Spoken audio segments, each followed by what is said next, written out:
Good evening, dear listener. Tonight, we open the pages of one of the most enchanting tales ever told. But before we begin, if these quiet stories bring you peace, take a moment to like this video and subscribe. I'd truly love to know where you're listening from and what hour of the night finds you here. Our little circle now stretches across oceans, bound by stories and calm. So dim the lights, let the air grow still, and let your mind wander gently with me into tonight's story. Little Red Riding Hood. Once upon a time, in a quiet village nestled among rolling hills and shadowed forests, there lived a sweet little girl. She was gentle of heart, quick to smile, and so fair of face that everyone who laid eyes upon her could not help but love her. Yet no one loved her more than her grandmother, who cherished the child beyond measure and often wondered what gift might next delight her darling grandchild. One winter evening, as the snow fell in soft, white veils upon the rooftops, the grandmother sewed with tender hands a cap of red velvet. She gave it to the girl as a token of her love, and when the child placed it upon her golden hair, it suited her so well that she wished never to take it off. From that day forward, the villagers called her Little Red Riding Hood, and by that name she was known.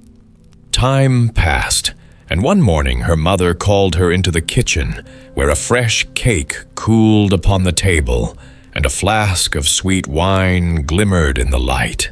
"Come, Little Red Riding Hood," said the mother. "Your grandmother is ill and weak, and these will do her good. Take them to her cottage in the wood. Greet her kindly, behave with courtesy, and remember my words. Do not stray from the path. The woods are wide and full of hidden dangers. Should you fall, the bottle may break, and then there will be nothing left for your poor grandmother." The child nodded solemnly, for she was eager to please. "I will not wander, mother. I will walk straight and swiftly as you say." The grandmother's cottage stood a half-hour's journey from the village, beneath 3 ancient oaks and behind a hedge of hazel. With her basket upon her arm and her scarlet hood gleaming like a flame among the shadows, the little girl set out. The birds sang above her, the leaves whispered beneath her shoes, and the forest seemed peaceful. Yet something stirred unseen among the thickets. It was a wolf, lean and cunning, with yellow eyes that glimmered like coals in the dim light. Though his stomach ached with hunger, he wore a smile upon his snout, for he was a master of deceit. He stepped softly from the trees and bowed his head. "Good day to you, Little Red Riding Hood." "Thank you, wolf," she replied, thinking no harm of him, for she had never been taught to fear such creatures. "Whither so early, fair child, with your cap shining like the dawn?" "To grandmother's," said the girl.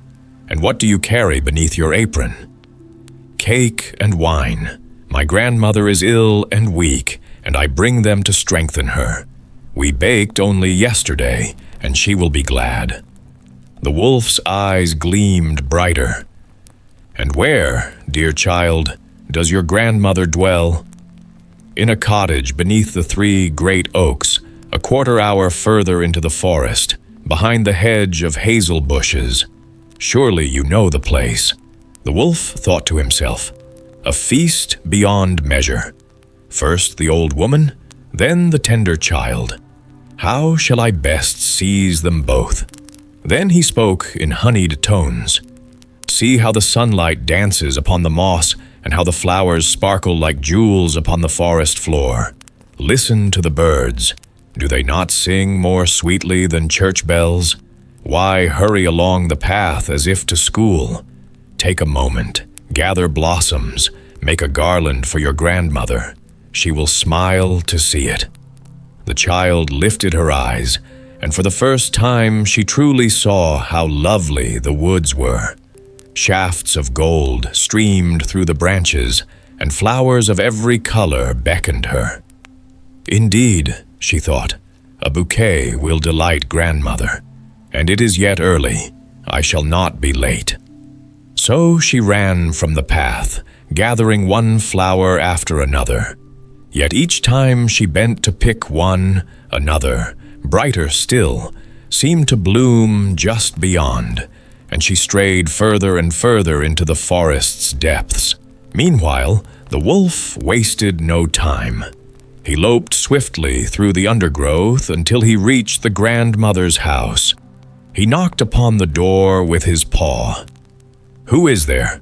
called the frail voice within. "Little Red Riding Hood," answered the wolf, disguising his growl. "I bring you cake and wine. Open, dear grandmother."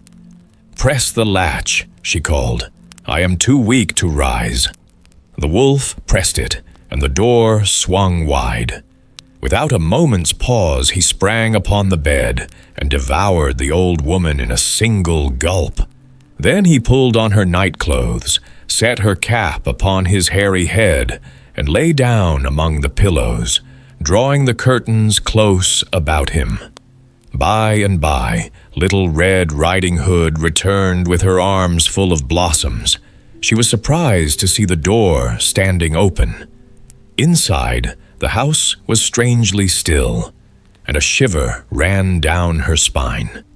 "Oh dear," she whispered, "why do I tremble? I have always felt safe here." She stepped softly to the bed and pulled back the curtain.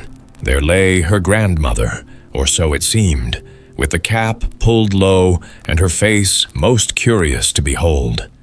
"Oh, grandmother, what big ears you have! All the better to hear you with, my child. And grandmother, what great eyes you have! All the better to see you with. And grandmother, what large hands you have! All the better to seize you with. And grandmother, what a terribly large mouth you have! All the better to eat you with," roared the wolf, and in an instant he leapt from the bed and swallowed her whole. Having feasted, the wolf settled once more into the bed. His belly was heavy, and soon he snored so loudly that the windows rattled. Now it happened that a huntsman was passing by. Hearing the dreadful noise, he thought, "The old woman must be gravely ill, for she snores like a beast." He entered the cottage, and there upon the bed he spied the wolf he had long hunted. He raised his gun, then thought, "Perhaps the grandmother still lives within. I shall not fire." He drew forth a sharp knife and slit the wolf's belly. At once the red hood gleamed forth, and with a few more cuts, Little Red Riding Hood sprang out, crying, "Oh, how dark and fearful it was inside!" Behind her the grandmother emerged, weak but alive.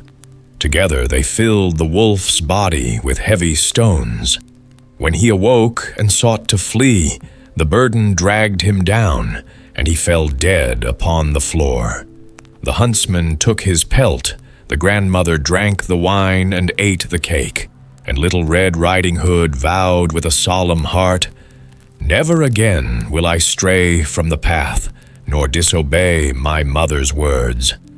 But the tale does not end here. Another time, when she bore fresh baked goods through the forest, another wolf sought to tempt her from the road.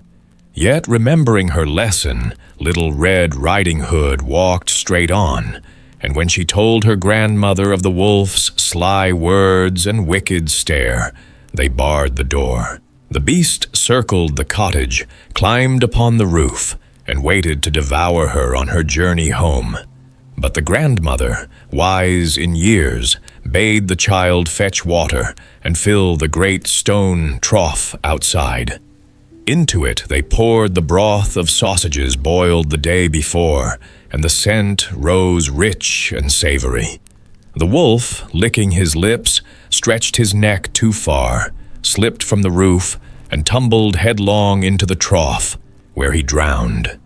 And so it was that Little Red Riding Hood returned home safe once more, having learned to walk with both innocence and wisdom, and to heed the counsel of those who loved her. The story of the youth who went forth to learn what fear was. A certain father had 2 sons, the elder of whom was smart and sensible, and could do everything. But the younger was stupid, and could neither learn nor understand anything. And when people saw him, they said, "There's a fellow who will give his father some trouble." When anything had to be done, it was always the elder who was forced to do it. But if his father bade him fetch anything when it was late, or in the night time, and the way led through the churchyard, or any other dismal place, he answered, "Oh, no, father, I'll not go there. It makes me shudder." For he was afraid. Or when stories were told by the fire at night which made the flesh creep, the listeners sometimes said, "Oh, it makes us shudder." The younger sat in a corner and listened with the rest of them, and could not imagine what they could mean. They are always saying, "It makes me shudder, it makes me shudder." Oh, it does not make me shudder, thought he. That too must be an art of which I understand nothing.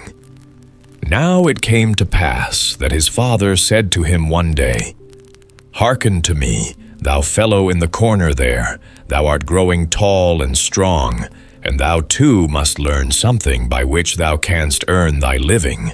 Look how thy brother works, but thou dost not even earn thy salt."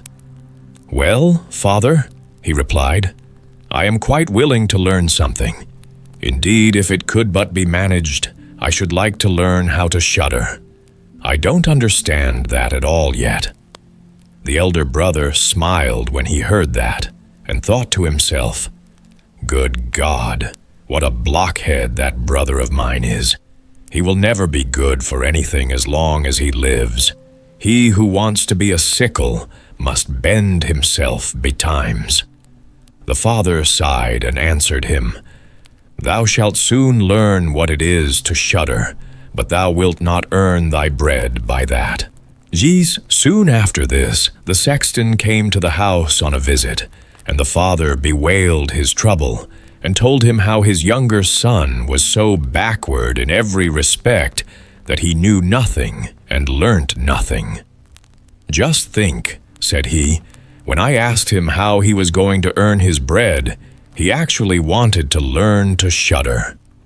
"If that be all," replied the sexton, "he can learn that with me. Send him to me, and I will soon polish him." The father was glad to do it, for he thought, "It will train the boy a little." The sexton therefore took him into his house, and he had to ring the bell. After a day or two, the sexton awoke him at midnight, and bade him arise and go up into the church tower and ring the bell. "Thou shalt soon learn what shuddering is," thought he, and secretly went there before him. And when the boy was at the top of the tower and turned round, and was just going to take hold of the bell rope, he saw a white figure standing on the stairs opposite the sounding hole. "Who is there?" cried he, but the figure made no reply, and did not move or stir. "Give an answer," cried the boy, "or take thyself off. Thou hast no business here at night." The sexton, however, remained standing motionless, that the boy might think he was a ghost. The boy cried a second time, "What do you want here? Speak if thou art an honest fellow, or I will throw thee down the steps." The sexton thought, "He can't intend to be as bad as his words," uttered no sound, and stood as if he were made of stone. Then the boy called to him for the third time, and as that was also to no purpose, he ran against him and pushed the ghost down the stairs, so that it fell down 10 steps and remained lying there in a corner. Thereupon he rang the bell, went home, and without saying a word went to bed and fell asleep. The sexton's wife waited a long time for her husband, but he did not come back. At length she became uneasy, and wakened the boy, and asked, "Dost thou not know where my husband is? He climbed up the tower before thou didst." "No, I don't know," replied the boy. But someone was standing by the sounding hole on the other side of the steps, and as he would neither give an answer nor go away, I took him for a scoundrel and threw him downstairs. Just go there, and you will see if it was he. I should be sorry if it were. The woman ran away and found her husband, who was lying moaning in the corner and had broken his leg. She carried him down, and then with loud screams she hastened to the boy's father. "Your boy," cried she, "has been the cause of a great misfortune. He has thrown my husband down the steps and made him break his leg. Take the good-for-nothing fellow away from our house."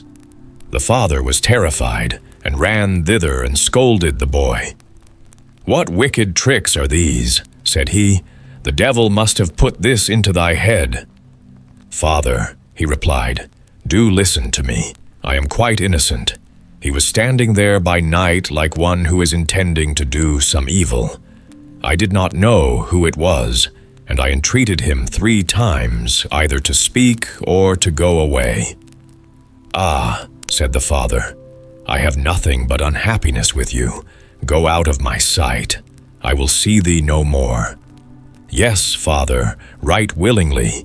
Wait only until it is day. Then will I go forth and learn how to shudder, and then I shall at any rate understand one art which will support me. So, learn what thou wilt," spake the father. "It is all the same to me. Here are 50 thalers for thee. Take these and go into the wide world, and tell no one from whence thou comest, and who is thy father, for I have reason to be ashamed of thee." "Yes, father, it shall be as you will. If you desire nothing more than that, I can easily keep it in mind." When day dawned, therefore, the boy put his 50 thalers into his pocket and went forth on the great highway, and continually said to himself, "If I could but shudder, if I could but shudder." Then a man approached who heard this conversation which the youth was holding with himself, and when they had walked a little farther to where they could see the gallows, the man said to him, "Look, there is the tree where 7 men have married the rope-maker's daughter, and are now learning how to fly. Sit down below it, and wait till night comes, and you will soon learn how to shudder." "If that is all that is wanted," answered the youth, "it is easily done. But if I learn how to shudder as fast as that, thou shalt have my 50 thalers. Just come back to me early in the morning." Then the youth went to the gallows, sat down below it, and waited till evening came. And as he was cold, he lighted himself a fire. But at midnight the wind blew so sharply that in spite of his fire, he could not get warm.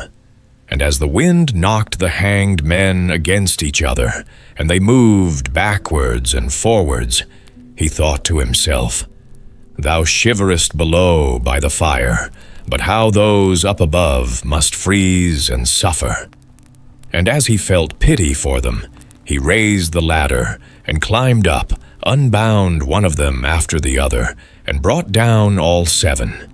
Then he stirred the fire, blew it, and set them all round it to warm themselves. But they sat there and did not stir, and the fire caught their clothes. So he said, "Take care, or I will hang you up again." The dead men, however, did not hear, but were quite silent, and let their rags go on burning. On this he grew angry, and said, "If you will not take care, I cannot help you. I will not be burnt with you." And he hung them up again, each in his turn. Then he sat down by his fire and fell asleep. And the next morning the man came to him and wanted to have the 50 thalers, and said, "Well, dost thou know how to shudder?" "No," answered he. "How was I to get to know? Those fellows up there did not open their mouths, and were so stupid that they let the few old rags which they had on their bodies get burnt." Then the man saw that he would not get the 50 thalers that day, and went away, saying, "One of this kind has never come my way before." The youth likewise went his way, and once more began to mutter to himself, "Ah, if I could but shudder! Ah, if I could but shudder!" A wagoner who was striding behind him heard that and asked, "Who are you?" "I don't know," answered the youth. Then the wagoner asked, "From whence comest thou?" "I know not." "Who is thy father, that I may not tell thee?" "What is it that thou art always muttering between thy teeth?" "Ah," replied the youth, "I do so wish I could shudder, but no one can teach me how to do it." "Give up thy foolish chatter," said the wagoner. "Come, go with me. I will see about a place for thee." The youth went with the wagoner, and in the evening they arrived at an inn, where they wished to pass the night. Then, at the entrance of the room, the youth again said quite loudly, "If I could but shudder, if I could but shudder." The host, who heard this, laughed and said, "If that is your desire, there ought to be a good opportunity for you here." "Ah, be silent," said the hostess. "So many inquisitive persons have already lost their lives. It would be a pity and a shame if such beautiful eyes as these should never see the daylight again."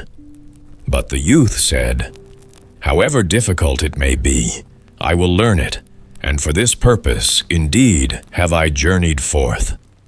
He let the host have no rest, until the latter told him that not far from thence stood a haunted castle, where anyone could very easily learn what shuddering was, if he would but watch in it for 3 nights.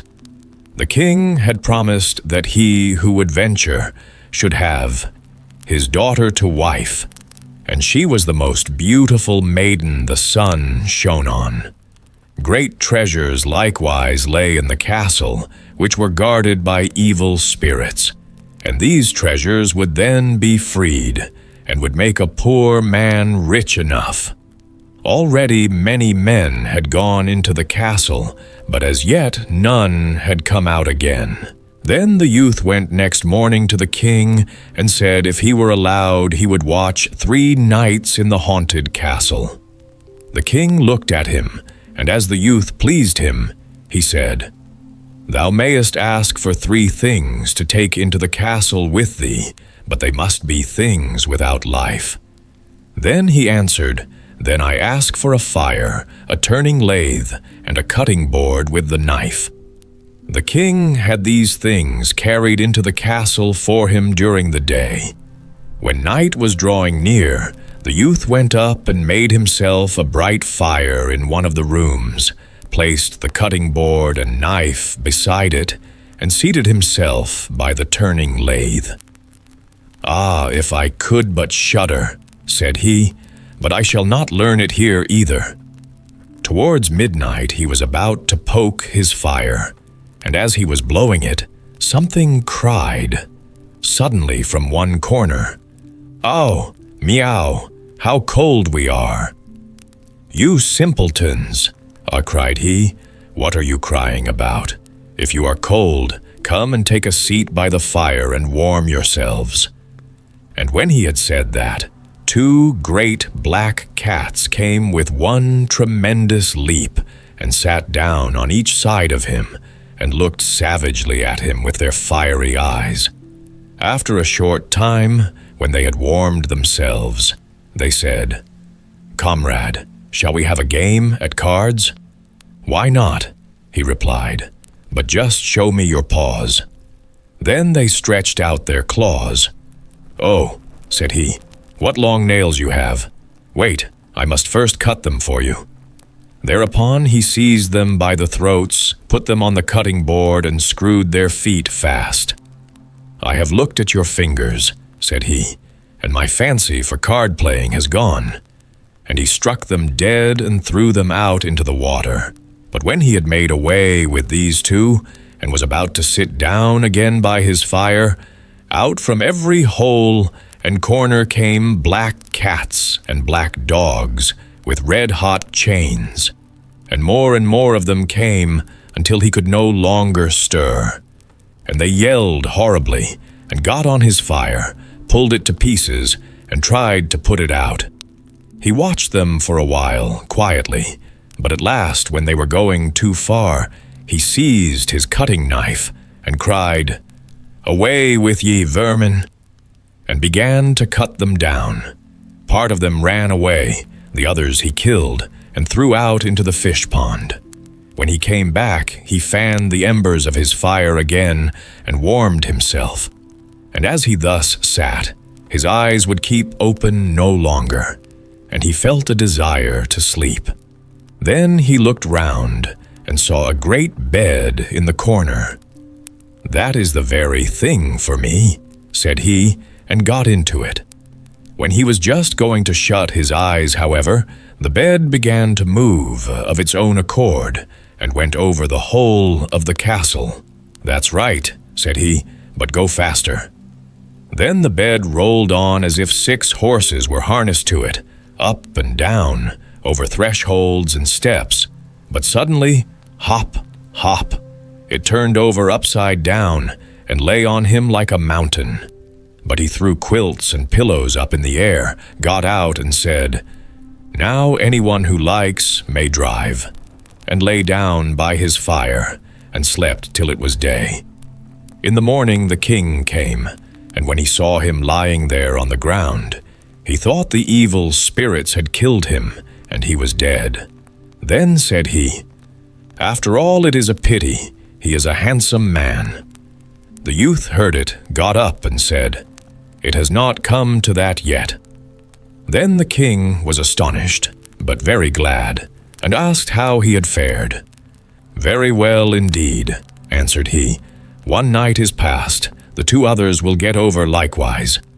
Then he went to the innkeeper, who opened his eyes very wide and said, "I never expected to see thee alive again. Hast thou learned how to shudder yet?" "No," said he, "it is all in vain. If someone would but tell me." The second night he again went up into the old castle, sat down by the fire, and once more began his old song, "If I could but shudder."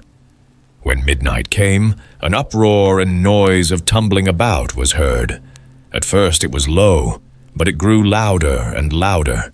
Then it was quiet for a while, and at length, with a loud scream, half a man came down the chimney and fell before him.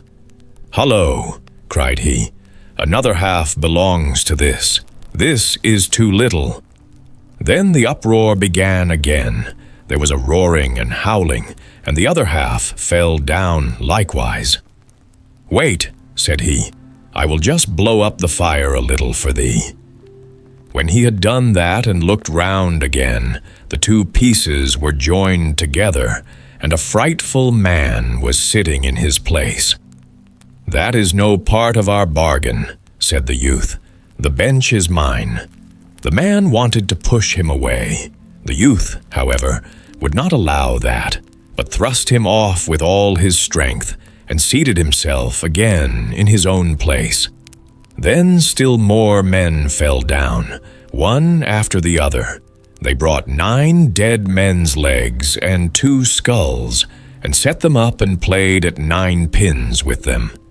The youth also wanted to play, and said, "Hark you, can I join you?"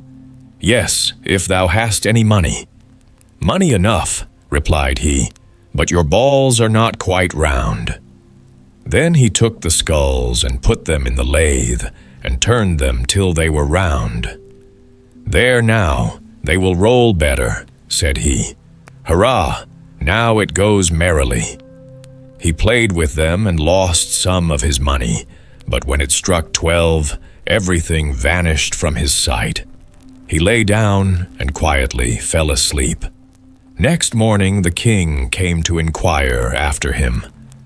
"How has it fared with you this time?" asked he. "I have been playing at 9 pins," he answered, "and have lost a couple of farthings." "Hast thou not shuddered then?" "Eh, what?" said he. "I have made merry. If I did but know what it was to shudder." The third night he sat down again on his bench and said quite sadly, "If I could but shudder." When it grew late, 6 tall men came in and brought a coffin. Then said he, "Ha ha ha, that is certainly my little cousin, who died only a few days ago." And he beckoned with his finger and cried, "Come, little cousin, come." They placed the coffin on the ground, but he went to it and took the lid off, and a dead man lay therein. He felt his face, but it was cold as ice. "Stop," said he, "I will warm thee a little," and went to the fire and warmed his hand and laid it on the dead man's face, but he remained cold. Then he took him out and sat down by the fire and laid him on his breast and rubbed his arms that the blood might circulate again. As this also did no good, he thought to himself, "When 2 people lie in bed together, they warm each other," and carried him to the bed, covered him over, and lay down by him. After a short time, the dead man became warm too, and began to move. Then said the youth, "See, little cousin, have I not warmed thee?" The dead man, however, got up and cried, "Now will I strangle thee." "What?" said he, "is that the way thou thankest me? Thou shalt at once go into thy coffin again." And he took him up, threw him into it, and shut the lid. Then came the 6 men and carried him away again. "I cannot manage to shudder," said he. "I shall never learn it here as long as I live." Then a man entered who was taller than all others, and looked terrible. He was old, however, and had a long white beard. "Thou wretch," cried he, "thou shalt soon learn what it is to shudder, for thou shalt die." "Not so fast," replied the youth. "If I am to die, I shall have to have a say in it." "Ja, I will soon seize thee," said the fiend. "Softly, softly, do not talk so big. I am as strong as thou art, and perhaps even stronger." "We shall see," said the old man. "If thou art stronger, I will let thee go. Come, we will try." Then he led him by dark passages to a smith's forge, took an axe, and with one blow struck an anvil into the ground. "I can do better than that," said the youth, and went to the other anvil. The old man placed himself near and wanted to look on, and his white beard hung down. Then the youth seized the axe, split the anvil with one blow, and struck the old man's beard in with it. "Now I have thee," said the youth. "Now it is thou who will have to die." Then he seized an iron bar and beat the old man till he moaned and entreated him to stop, and he would give him great riches. The youth drew out the axe and let him go. The old man led him back into the castle, and in a cellar showed him 3 chests full of gold. "Of these," said he, "one part is for the poor, the other for the king, the third is thine." In the meantime it struck 12, and the spirit disappeared. The youth, therefore, was left in darkness. "I shall still be able to find my way out," said he, and felt about, found the way into the room, and slept there by his fire. Next morning the king came and said, "Now thou must have learnt what shuddering is?" "No," he answered. "What can it be? My dead cousin was here, and a bearded man came and showed me a great deal of money down below, but no one told me what it was to shudder." "Then," said the king, Thou hast delivered the castle, and shalt marry my daughter." "That is all very well," said he, "but still I do not know what it is to shudder." Then the gold was brought up, and the wedding celebrated. But howsoever much the young king loved his wife, and however happy he was, he still said always, "If I could but shudder, if I could but shudder." And at last she was angry at this. Her waiting maid said, "I will find a cure for him. He shall soon learn what it is to shudder." She went out to the stream which flowed through the garden, and had a whole bucketful of gudgeons brought to her. At night, when the young king was sleeping, his wife was to draw the clothes off him and empty the bucketful of cold water with the gudgeons in it over him, so that the little fishes would sprawl about him.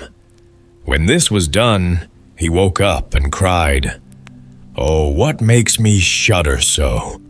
What makes me shudder so, dear wife? Ah, now I know what it is to shudder." The Three Little Men in the Wood. There was once a man whose wife was dead, and a woman whose husband was dead. And the man had a daughter, and so had the woman. The girls were acquainted with each other, and used to play together sometimes in the woman's house. So the woman said to the man's daughter, "Listen to me. Tell your father that I will marry him, and then you shall have milk to wash in every morning and wine to drink, and my daughter shall have water to wash in and water to drink." The girl went home and told her father what the woman had said. The man said, "What shall I do? Marriage is a joy, and also a torment." At last, as he could come to no conclusion, he took off his boot and said to his daughter, "Take this boot. It has a hole in the sole. Go up with it into the loft. Hang it on the big nail and pour water in it. If it holds water, I will once more take to me a wife. If it lets out the water, so will I not." The girl did as she was told, but the water held the hole together, and the boot was full up to the top. So she went and told her father how it was. And he went up to see with his own eyes, and as there was no mistake about it, he went to the widow and courted her. And then they had the wedding. The next morning, when the two girls awoke, there stood by the bedside of the man's daughter milk to wash in and wine to drink, and by the bedside of the woman's daughter there stood water to wash in and water to drink. On the second morning there stood water to wash in and water to drink for both of them alike. On the third morning there stood water to wash in and water to drink for the man's daughter, and milk to wash in and wine to drink for the woman's daughter. And so it remained ever after. The woman hated her stepdaughter, and never knew how to treat her badly enough from one day to another. And she was jealous because her stepdaughter was pleasant and pretty, and her real daughter was ugly and hateful. Once in winter, when it was freezing hard, and snow lay deep on hill and valley, the woman made a frock out of paper, called her stepdaughter, and said, "Here, put on this frock, go out into the wood and fetch me a basket of strawberries. I have a great wish for some." "Oh dear," said the girl, "there are no strawberries to be found in winter. The ground is frozen, and the snow covers everything. And why should I go in the paper frock? It is so cold out of doors that one's breath is frozen. The wind will blow through it, and the thorns will tear it off my back." "How dare you contradict me?" cried the stepmother. "Be off, and don't let me see you again till you bring me a basket of strawberries." Then she gave her a little piece of hard bread, and said, "That will do for you to eat during the day." And she thought to herself, "She is sure to be frozen or starved to death out of doors, and I shall never set eyes on her again." So the girl went obediently, put on the paper frock, and started out with the basket. The snow was lying everywhere, far and wide, and there was not a blade of green to be seen. When she entered the wood, she saw a little house with 3 little men peeping out of it. She wished them good day and knocked modestly at the door. They called her in, and she came into the room and sat down by the side of the oven to warm herself and eat her breakfast. The little men said, "Give us some of it." "Willingly," answered she, breaking her little piece of bread in 2 and giving them half. They then said, "What are you doing here in the wood this winter time in your little thin frock?" "Oh," answered she, "I have to get a basket of strawberries, and I must not go home without them."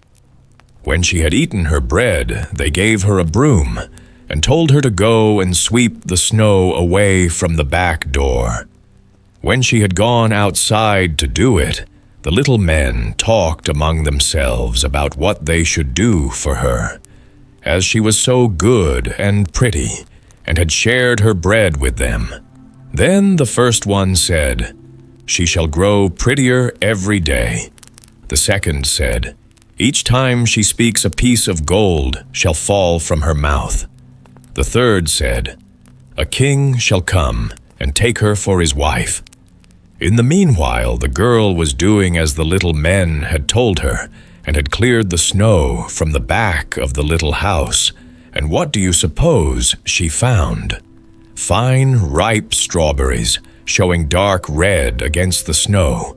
Then she joyfully filled her little basket full, thanked the little men, shook hands with them all, and ran home in haste to bring her stepmother the thing she longed for. As she went in and said, "Good evening," a piece of gold fell from her mouth at once. Then she related all that had happened to her in the wood, and at each word that she spoke, gold pieces fell out of her mouth, so that soon they were scattered all over the room. "Just look at her pride and conceit," cried the stepsister, "throwing money about in this way." But in her heart she was jealous because of it, and wanted to go too into the wood to fetch strawberries. But the mother said, "No, my dear little daughter, it is too cold. You will be frozen to death." But she left her no peace, so at last the mother gave in, got her a splendid fur coat to put on, and gave her bread and butter and cakes to eat on the way. The girl went into the wood and walked straight up to the little house. The 3 little men peeped out again, but she gave them no greeting, and without looking round or taking any notice of them, she came stumping into the room, sat herself down by the oven, and began to eat her bread and butter and cakes. "Give us some of that," cried the little men. But she answered, "I've not enough for myself. How can I give away any?" Now when she had done with her eating, they said, "Here is a broom. Go and sweep all clean by the back door." "Oh, go and do it yourselves," answered she. "I am not your housemaid." But when she saw that they were not going to give her anything, she went out to the door. Then the 3 little men said among themselves, "What shall we do to her, because she is so unpleasant, and has such a wicked, jealous heart, grudging everybody everything?" The first said, "She shall grow uglier every day." The second said, "Each time she speaks a toad shall jump out of her mouth at every word." The third said, "She shall die a miserable death." The girl was looking outside for strawberries, but as she found none, she went sulkily home. And directly she opened her mouth to tell her mother what had happened to her in the wood, a toad sprang out of her mouth at each word, so that everyone who came near her was quite disgusted. The stepmother became more and more set against the man's daughter, whose beauty increased day by day. and her only thought was how to do her some injury. So at last she took a kettle, set it on the fire, and scalded some yarn in it. When it was ready, she hung it over the poor girl's shoulder and gave her an axe, and she was to go to the frozen river and break a hole in the ice, and there to rinse the yarn. She obeyed, and went and hewed a hole in the ice, and as she was about it, there came by a splendid coach, in which the king sat. The coach stood still, and the king said, "My child, who art thou, and what art thou doing there?" She answered, "I am a poor girl, and am rinsing yarn."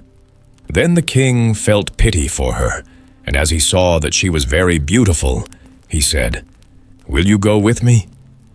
"Oh yes, with all my heart," answered she, and she felt very glad to be out of the way of her mother and sister. So she stepped into the coach and went off with the king. And when they reached his castle, the wedding was celebrated with great splendor, as the little men in the wood had foretold.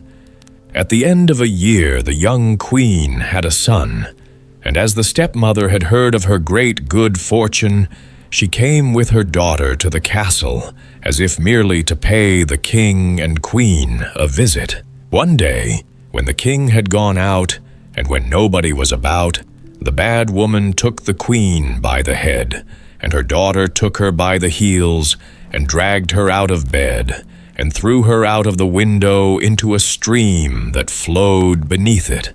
Then the old woman put her ugly daughter in the bed, and covered her up to her chin. When the king came back and wanted to talk to his wife a little, the old woman cried, "Stop, stop, she is sleeping nicely. She must be kept quiet today." The king dreamt of nothing wrong, and came again the next morning. And as he spoke to his wife, and she answered him, there jumped each time out of her mouth a toad, instead of the piece of gold as heretofore. Then he asked why that should be, and the old woman said it was because of her great weakness, and that it would pass away. But in the night, the boy who slept in the kitchen saw how something in the likeness of a duck swam up the gutter, and said, "My king, what makest thou? Sleepest thou, or waxest thou?" But there was no answer. Then it said, "What cheer my two guests keep they?" So the kitchen boy answered, "In bed, all soundly sleep they." It asked again, "And my little baby, how does he?" And he answered, "He sleeps in his cradle quietly." Then the duck took the shape of the queen, and went to the child, and gave him to drink, smoothed his little bed, covered him up again, and then, in the likeness of a duck, swam back down the gutter. In this way she came 2 nights, and on the 3rd she said to the kitchen boy, "Go and tell the king to brandish his sword 3 times over me on the threshold." Then the kitchen boy ran and told the king, and he came with his sword and brandished it 3 times over the duck, and at the 3rd time his wife stood before him, living and hearty and sound as she had been before. The king was greatly rejoiced, but he hid the queen in a chamber until the Sunday came, when the child was to be baptized. And after the baptism he said, "What does that person deserve who drags another out of bed and throws him in the water?" And the old woman answered, "No better than to be put into a cask with iron nails in it, and to be rolled in it down the hill into the water." Then said the king, "You have spoken your own sentence." And he ordered a cask to be fetched, and the old woman and her daughter were put into it, and the top hammered down, and the cask was rolled down the hill into the river. Thumbling as Journeyman, Thumbling's Travels. Once upon a time there lived a tailor, a simple man of needle and thread, who had but one son. This son was unlike other children, for he was no bigger than a thumb, and because of this curious size, he was always called Thumbling. Though his body was small, his spirit was filled with boldness, and one day he spoke to his father and said, "Father, I must go forth into the wide world. My heart longs for it." The tailor, though saddened at the thought of parting, answered kindly, "That is well, my son. If it is your will to go, you shall not go without a weapon." He took a long darning needle, fixed a shining knob of sealing wax upon the end of it in the light of the candle, and handed it to the boy. "Here is a sword for your journey. May it serve you well."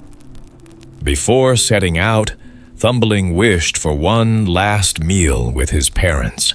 He hopped nimbly into the kitchen to see what his mother had cooked. The dish was already set upon the hearth, steaming in the warmth of the fire. "Mother, what is there for us today?" he asked. "See for yourself," she replied. So Thumbling climbed up onto the hearth, leaned over the dish, and stretched his little neck as far as it would go. But alas, the rising steam caught him, lifted him as though upon invisible wings, and bore him up through the chimney. For a while he rode upon the cloud of steam, high above the roof, until at last he drifted down gently to the ground outside. And so it came to pass that the little tailor was carried away from his home and had begun his adventures in the great world. He wandered from place to place and sought work with masters of his craft. Yet he soon found their food plain and tasteless. "Mistress," said he one evening, "if you give us no better fare, I shall be gone, and tomorrow I will chalk upon your door. Too many potatoes, too little meat. Farewell, Mr. Potato King." At this, the mistress grew angry. "What would you demand, grasshopper?" she cried, and seized a cloth to strike him. But the little fellow darted under a thimble, peeped out, and stuck out his tongue. When she tried to lift the thimble, he leapt into the folds of the cloth, and then into a crack in the table. "Ho, ho, mistress!"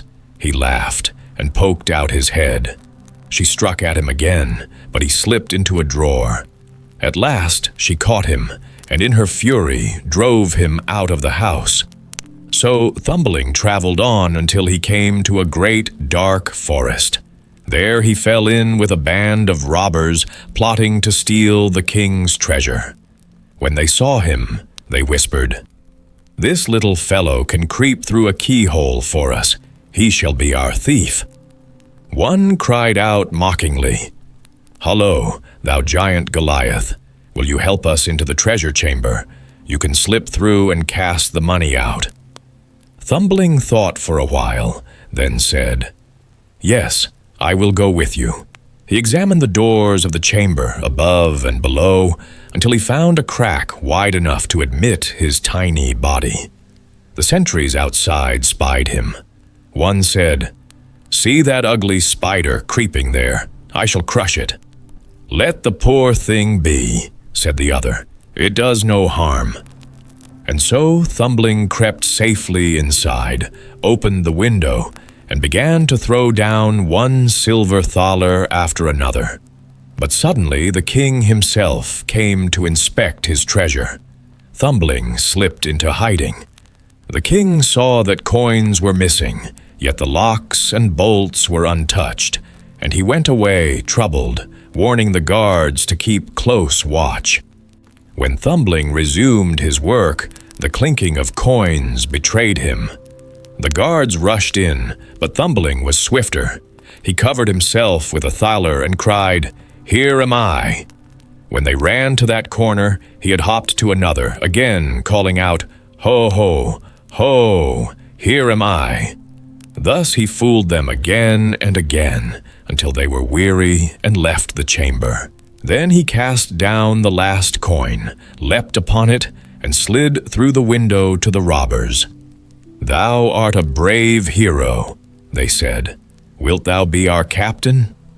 But Thumbling refused. "First I must see more of the world," he answered. They divided the spoils, and he asked only for a single cruiser, for that was all he could carry.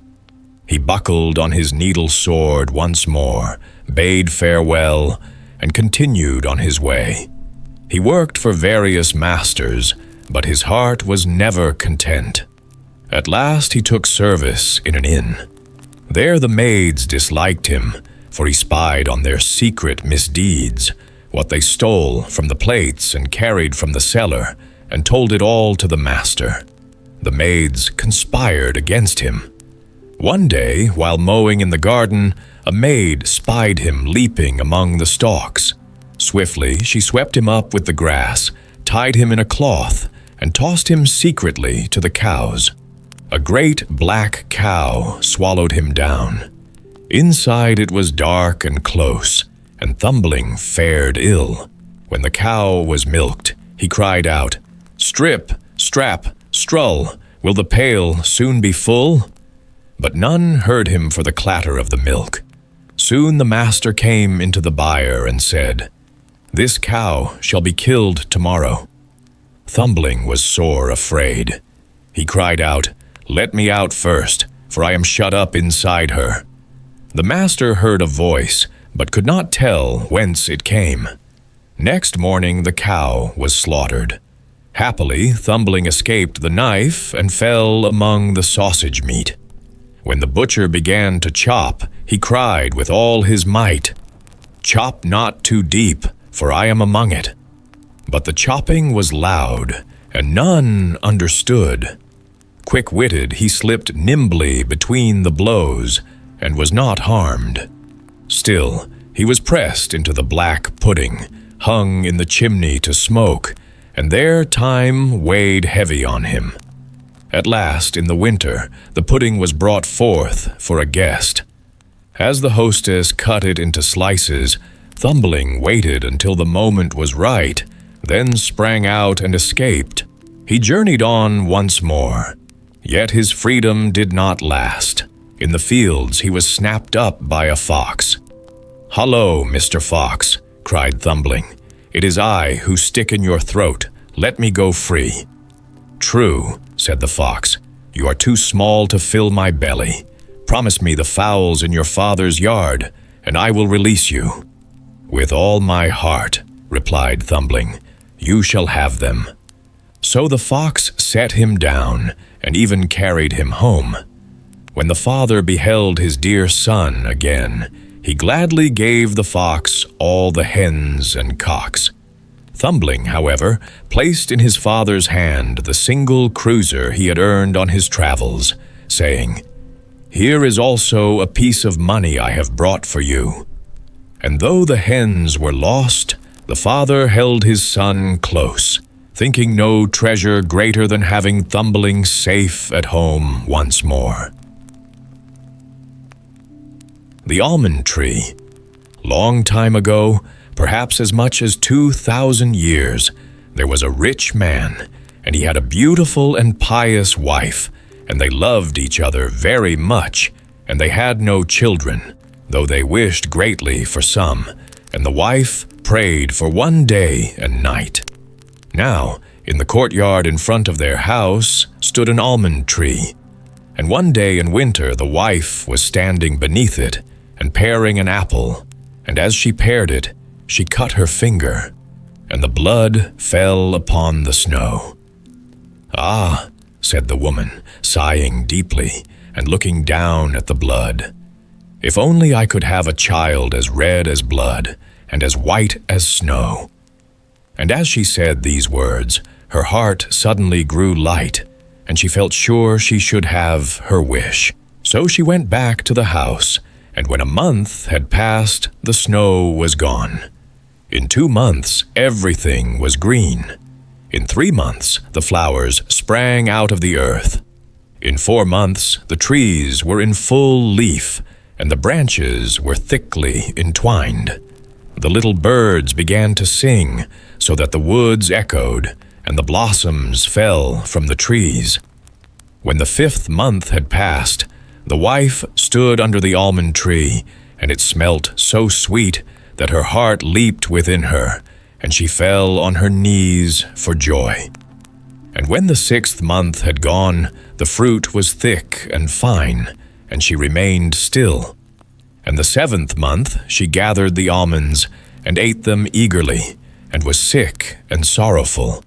And when the 8th month had passed, she called to her husband, and said, weeping, "If I die, bury me under the almond tree." Then she was comforted and happy until the 9th month had passed. And then she bore a child as white as snow and as red as blood. And when she saw it, her joy was so great that she died. Her husband buried her under the almond tree, and he wept sore. Time passed, and he became less sad. And after he had grieved a little more, he left off. And then he took another wife. His second wife bore him a daughter, and his first wife's child was a son, as red as blood and as white as snow. Whenever the wife looked at her daughter, she felt great love for her. But whenever she looked at the little boy, evil thoughts came into her heart, of how she could get all her husband's money for her daughter, and how the boy stood in the way. And so she took great hatred to him, and drove him from one corner to another, and gave him a buffet here and a cuff there, so that the poor child was always in disgrace. When he came back after school hours, there was no peace for him. Once, when the wife went into the room upstairs, her little daughter followed her and said, "Mother, give me an apple." "Yes, my child," said the mother, and gave her a fine apple out of the chest, and the chest had a great heavy lid with a strong iron lock. "Mother," said the little girl, "shall not my brother have one too?" That was what the mother expected, and she said, "Yes, when he comes back from school." And when she saw from the window that he was coming, an evil thought crossed her mind, and she snatched the apple and took it from her little daughter, saying, "You shall not have it before your brother." Then she threw the apple into the chest and shut to the lid. Then the little boy came in at the door, and she said to him in a kind tone, but with evil looks, "My son, will you have an apple?" "Mother," said the boy, "how terrible you look. Yes, give me an apple." Then she spoke as kindly as before, holding up the cover of the chest. "Come here and take out one for yourself." And as the boy was stooping over the open chest, crash went the lid down, so that his head flew off among the red apples. But then the woman felt great terror, and wondered how she could escape the blame.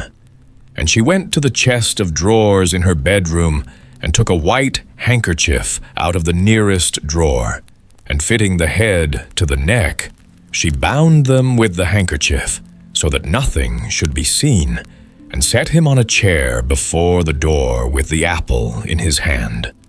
Then came little Marjorie into the kitchen to her mother, who was standing before the fire, stirring a pot of hot water. "Mother," said Marjorie, "my brother is sitting before the door, and he has an apple in his hand and looks very pale. I asked him to give me the apple, but he did not answer me. It seems very strange." "Go again to him," said the mother, "and if he will not answer you, give him a box on the ear." So Marjorie went again and said, "Brother, give me the apple." But as he took no notice, she gave him a box on the ear, and his head fell off, at which she was greatly terrified, and began to cry and scream, and ran to her mother and said, "O mother, I have knocked my brother's head off," and cried and screamed, and would not cease. "O Marjorie," said her mother, "what have you done? But keep quiet, that no one may see there is anything the matter. It can't be helped now. We will put him out of the way safely." When the father came home and sat down to table, he said, "Where is my son?" But the mother was filling a great dish full of black broth, and Marjorie was crying bitterly, for she could not refrain. Then the father said again, "Where is my son?" "Oh," said the mother, "he is gone into the country to his great-uncle's to stay for a little while." "What should he go for?" said the father, "and without bidding me goodbye, too." "Oh, he wanted to go so much, and he asked me to let him stay there 6 weeks. He will be well taken care of." "Dear me," said the father, "I am quite sad about it. It was not right of him to go without bidding me goodbye." With that he began to eat, saying, "Marjorie, what are you crying for? Your brother will come back sometime." After a while, he said, "Well, wife, the food is very good. Give me some more." And the more he ate, the more he wanted, until he had eaten it all up, and be through the bones under the table. Then Marjorie went to her chest of drawers, and took one of her best handkerchiefs from the bottom drawer, and picked up all the bones from under the table, and tied them up in her handkerchief, and went out at the door, crying bitterly. She laid them in the green grass under the almond tree, and immediately her heart grew light again, and she wept no more. Then the almond tree began to wave to and fro, and the boughs drew together, and then parted, just like a clapping of hands for joy. Then a cloud rose from the tree, and in the midst of the cloud there burned a fire. And out of the fire a beautiful bird arose, and singing most sweetly, soared high into the air. And when he had flown away, the almond tree remained as it was before, but the handkerchief full of bones was gone. Marjorie felt quite glad and light-hearted, just as if her brother were still alive. So she went back merrily into the house and had her dinner. The bird, when it flew away, perched on the roof of a goldsmith's house and began to sing. "It was my mother who murdered me. It was my father who ate of me. It was my sister Marjorie, who all my bones in pieces found. Hem in a handkerchief she bound, and laid them under the almond tree. Kiewit, kiewit, kiewit, I cry, oh, what a beautiful bird am I." The goldsmith was sitting in his shop making a golden chain, and when he heard the bird, who was sitting on his roof and singing, he started up to go and look, and as he passed over his threshold, he lost one of his slippers.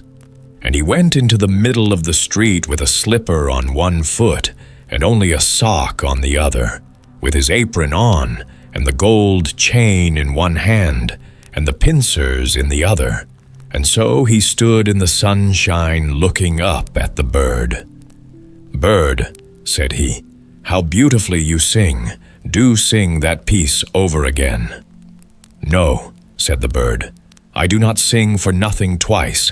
If you will give me that gold chain, I will sing again." "Very well," said the goldsmith. "Here is the gold chain. Now do as you said."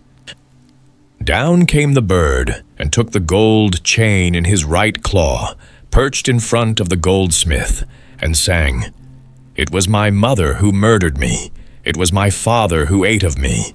It was my sister Marjorie, who all my bones in pieces found.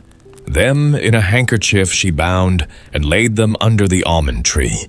Kiewit, kiewit, kiewit, I cry, oh, what a beautiful bird am I." Then the bird flew to a shoemaker's, and perched on his roof, and sang, "It was my mother who murdered me. It was my father who ate of me. It was my sister Marjorie, who all my bones in pieces found. Them in a handkerchief she bound, and laid them under the almond tree. Kiewit, kiewit, kiewit, I cry, oh, what a beautiful bird am I." When the shoemaker heard, he ran out of his door in his shirt sleeves, and looked up at the roof of his house, holding his hand to shade his eyes from the sun. "Bird," said he, "how beautifully you sing." Then he called in at his door, "Wife, come out directly. Here is a bird singing beautifully, only listen." Then he called his daughter, all his children, and acquaintance, both young men and maidens. And they came up the street and gazed on the bird, and saw how beautiful it was with red and green feathers. And round its throat was, as it were, gold, and its eyes twinkled in its head like stars. "Bird," said the shoemaker, "do sing that piece over again." "No," said the bird, "I may not sing for nothing twice. You must give me something." "Wife," said the man, "go into the shop. On the top shelf stands a pair of red shoes. Bring them here." So the wife went and brought the shoes.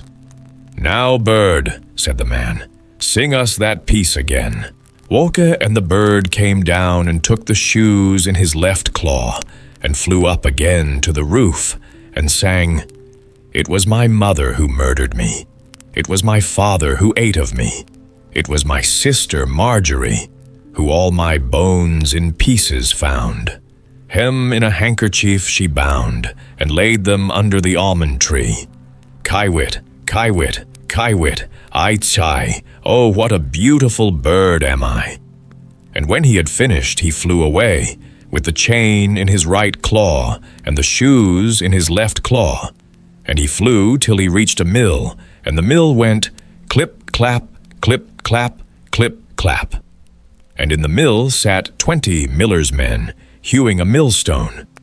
Hick-hack, hick-hack, hick-hack, while the mill was going clip-clap, clip-clap, clip-clap. And the bird perched on a linden tree that stood in front of the mill, and sang, "It was my mother who murdered me." Here one of the men looked up. "It was my father who ate of me." Then 2 more looked up and listened. "It was my sister Marjorie." Here 4 more looked up. "Who all my bones in pieces found, them in a handkerchief she bound." Now there were only 8 left hewing, and laid them under the almond tree. Now only 5. "Kiewit, kiewit, kiewit," I cry. Now only 1. Oh, what a beautiful bird am I. At length the last one left off, and he only heard the end. "Bird," said he, "how beautifully you sing. Let me hear it all. Sing that again." "No," said the bird, "I may not sing it twice for nothing. If you will give me the millstone, I will sing it again." "Indeed," said the man, "if it belonged to me alone, you should have it." "All right," said the others. "If he sings again, he shall have it." Then the bird came down, and all the 20 millers heaved up the stone with poles. "Yo, heave-ho! Yo, heave-ho!" And the bird stuck his head through the hole in the middle, and with the millstone round his neck, he flew up to the tree and sang, "It was my mother who murdered me. It was my father who ate of me. It was my sister Marjorie, who all my bones in pieces found. Them in a handkerchief she bound, and laid them under the almond tree. Kiewit, kiewit, kiewit, I cry, oh, what a beautiful bird am I." And when he had finished, he spread his wings, having in the right claw the chain, and in the left claw the shoes, and round his neck the millstone, and he flew away to his father's house. In the parlor sat the father, the mother, and Marjorie at the table. The father said, "How light-hearted and cheerful I feel." "Nay," said the mother, "I feel very low, just as if a great storm were coming." But Marjorie sat weeping, and the bird came flying and perched on the roof. "Oh," said the father, "I feel so joyful, and the sun is shining so bright. It is as if I were going to meet with an old friend." "Nay," said the wife, "I am terrified, my teeth chatter, and there is fire in my veins." And she tore open her dress to get air, and Marjorie sat in a corner and wept, with her plate before her, until it was quite full of tears. Then the bird perched on the almond tree and sang, "It was my mother who murdered me." And the mother stopped her ears and hid her eyes, and would neither see nor hear. Nevertheless, the noise of a fearful storm was in her ears, and in her eyes a quivering and burning as of lightning. "It was my father who ate of me." "O mother," said the father, "there is a beautiful bird singing so finely, and the sun shines, and everything smells as sweet as cinnamon. It was my sister Marjorie." Marjorie hid her face in her lap and wept, and the father said, "I must go out to see the bird." "Oh, do not go," said the wife. "I feel as if the house were on fire." But the man went out and looked at the bird. "Who all my bones in pieces found, them in a handkerchief she bound, and laid them under the almond tree. Kiewit, kiewit, kiewit, I cry, oh, what a beautiful bird am I." With that the bird let fall the gold chain upon his father's neck, and it fitted him exactly. So he went indoors and said, "Look what a beautiful chain the bird has given me." Then his wife was so terrified that she fell all along on the floor, and her cap came off. Then the bird began again to sing, "It was my mother who murdered me." "Oh," groaned the mother, "that I were 1,000 fathoms underground, so as not to be obliged to hear it. It was my father who ate of me." Then the woman lay as if she were dead. It was my sister Marjorie. "Oh," said Marjorie, "I will go out too, and see if the bird will give me anything." And so she went. "Who all my bones in pieces found, them in a handkerchief she bound."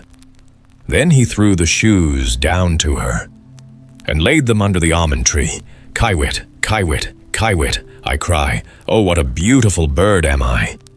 And poor Marjorie all at once felt happy and joyful, and put on her red shoes, and danced and jumped for joy. "Oh dear," said she, "I felt so sad before I went outside, and now my heart is so light. He is a charming bird to have given me a pair of red shoes." But the mother's hair stood on end, and looked like flame, and she said, "Even if the world is coming to an end, I must go out for a little relief." Just as she came outside the door, crash went the millstone on her head, and crushed her flat. The father and daughter rushed out, and saw smoke and flames of fire rise up. But when that had gone by, there stood the little brother, and he took his father and Marjorie by the hand, and they felt very happy and content, and went indoors, and sat to the table, and had their dinner. The Singing Bone. In an ancient land, where forests grew deep and the fields were wide, a terror arose that filled every heart with dread. From the shadowed woods there came forth a monstrous wild boar, black of hide and fierce of eye, whose tusks were cruel as sharpened scythes. It laid waste to the tilled earth, rooting up the farmers' fields, as though they were nothing but moss and dust. It gored the cattle, leaving them torn and dying in the meadows, and even men were not spared, for it ripped open their bodies as easily as a huntsman splits a hare. Great lamentation rose in every village, and mothers clutched their children closer at the sound of a rustle in the underbrush, fearing the beast might come raging from the forest at any moment.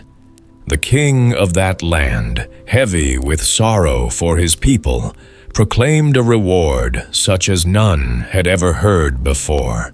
Whoever should rid the realm of this scourge, be it through cunning capture or by the shedding of its blood, would not only earn gold and honor, but would be given the hand of his only daughter, the princess, fairest among women. Yet so great was the boar's strength and so dire its fury that none dared set foot near the forest's edge. Brave men grew pale at the thought, and seasoned hunters shook their heads in silence. Now, in that same country, lived two brothers, sons of a poor and humble man. Though their home was meager and their lot in life hard, their spirits were very different. The elder was clever and shrewd, sharp of tongue and proud at heart. He thought himself wiser than all others, though little kindness dwelt within him. The younger was simple and guileless, his heart open as the sky after rain. He sought no greatness for himself, but wished only to do good wherever he might. When the king's proclamation was heard, both brothers stepped forth, declaring that they would undertake the perilous hunt. The king, looking upon them, said, "That you may have greater chance of finding the beast, you shall not go together, but each shall enter the forest from a different side. Thus the boar, fleeing from one, may be met by the other." So it was decided. The elder brother strode into the forest from the west, his thoughts filled with pride, and the reward that would soon be his. The younger entered from the east, his steps guided more by faith than by hope. Not far had the younger gone into the dim wood when a little man appeared before him, small as a child, but old in face, with eyes bright as coals. In his hand he bore a spear, black from tip to shaft, as though forged in midnight itself. The little man said, "Because your heart is pure and without malice, I give you this spear. Fear not the beast, for with this weapon you may meet it boldly. No harm shall befall you." The youth bowed low, thanked the mysterious giver, and set the spear upon his shoulder. With new courage he pressed onward, unafraid of the dark forest around him. Before long he heard a crashing in the thicket, and the monstrous boar burst forth, bristling with rage, its tusks dripping with foam. With a roar it rushed at him, earth flying beneath its hooves. Yet the youth stood firm, braced the spear, and pointed it straight at the beast's chest. In its blind fury, the boar charged full upon the weapon, and with such swiftness that the spear pierced its heart, cleaving it in two. With a final shriek, the beast fell dead at his feet. The youth, strong though weary, lifted the monstrous carcass upon his back, and with steady step carried it out of the forest toward the king's hall. But fate, ever watchful, had laid a darker path before him, for at the far edge of the wood stood a house where laughter, music, and the clink of wine cups filled the air. Here his elder brother had tarried. He had not sought the beast, but had sat himself among the drinkers, thinking that courage might be found in the bottom of a cup. Yet when he beheld his younger brother emerging from the forest with the boar upon his shoulders, envy burned within him, hotter than any fire. "Brother," he cried with false cheer, "come in, rest yourself, and drink a cup of wine, for surely you are weary." The younger, knowing no guile, entered gladly, and told his tale of the little man who had given him the black spear, and of the victory he had won. The elder listened with eyes dark and heavy, but his heart was filled not with joy, but with malice. He kept his brother there until nightfall, pouring him wine and speaking honeyed words. When at last they set out together, the stars shone cold above, and the road led them to a bridge over a swift brook. The elder, feigning courtesy, bade the younger go first, and when he was halfway across, the elder struck him from behind with a cruel blow. The youth cried out once, then fell into the water, lifeless. The elder dragged the body beneath the bridge, buried it in the sand, and with wicked haste seized the boar. Thus he came before the king, boasting that he alone had slain the beast, and in reward he was given the hand of the princess, as had been promised. And when men asked after his brother, he said smoothly, "The boar, alas, slew him in the forest, and none doubted his word. Yet no sin lies forever hidden." The years passed, and one day a shepherd led his flock across the same bridge. Looking down, he saw in the sand below a small bone, white as snow. Thinking it would serve as a fitting mouthpiece for his horn, he climbed down, took it up, and shaped it with his knife. But when he blew upon the horn, the bone itself began to sing, clear and sorrowful. "Ah, friend, thou blowest upon my bone. Long have I lain beside the water. My brother slew me for the boar, and took for his wife the king's young daughter." The shepherd marveled, saying, "This is no common horn, for it sings with its own voice. I must bring it before my lord, the king." So he came to the palace, and again, when he blew, the horn sang the same mournful song. The king, hearing, grew grave and commanded that the earth beneath the bridge be dug up. There they found the whole skeleton of the murdered youth, his bones gleaming pale in the daylight. The truth could no longer be hidden. The elder brother, when questioned, could not deny his crime.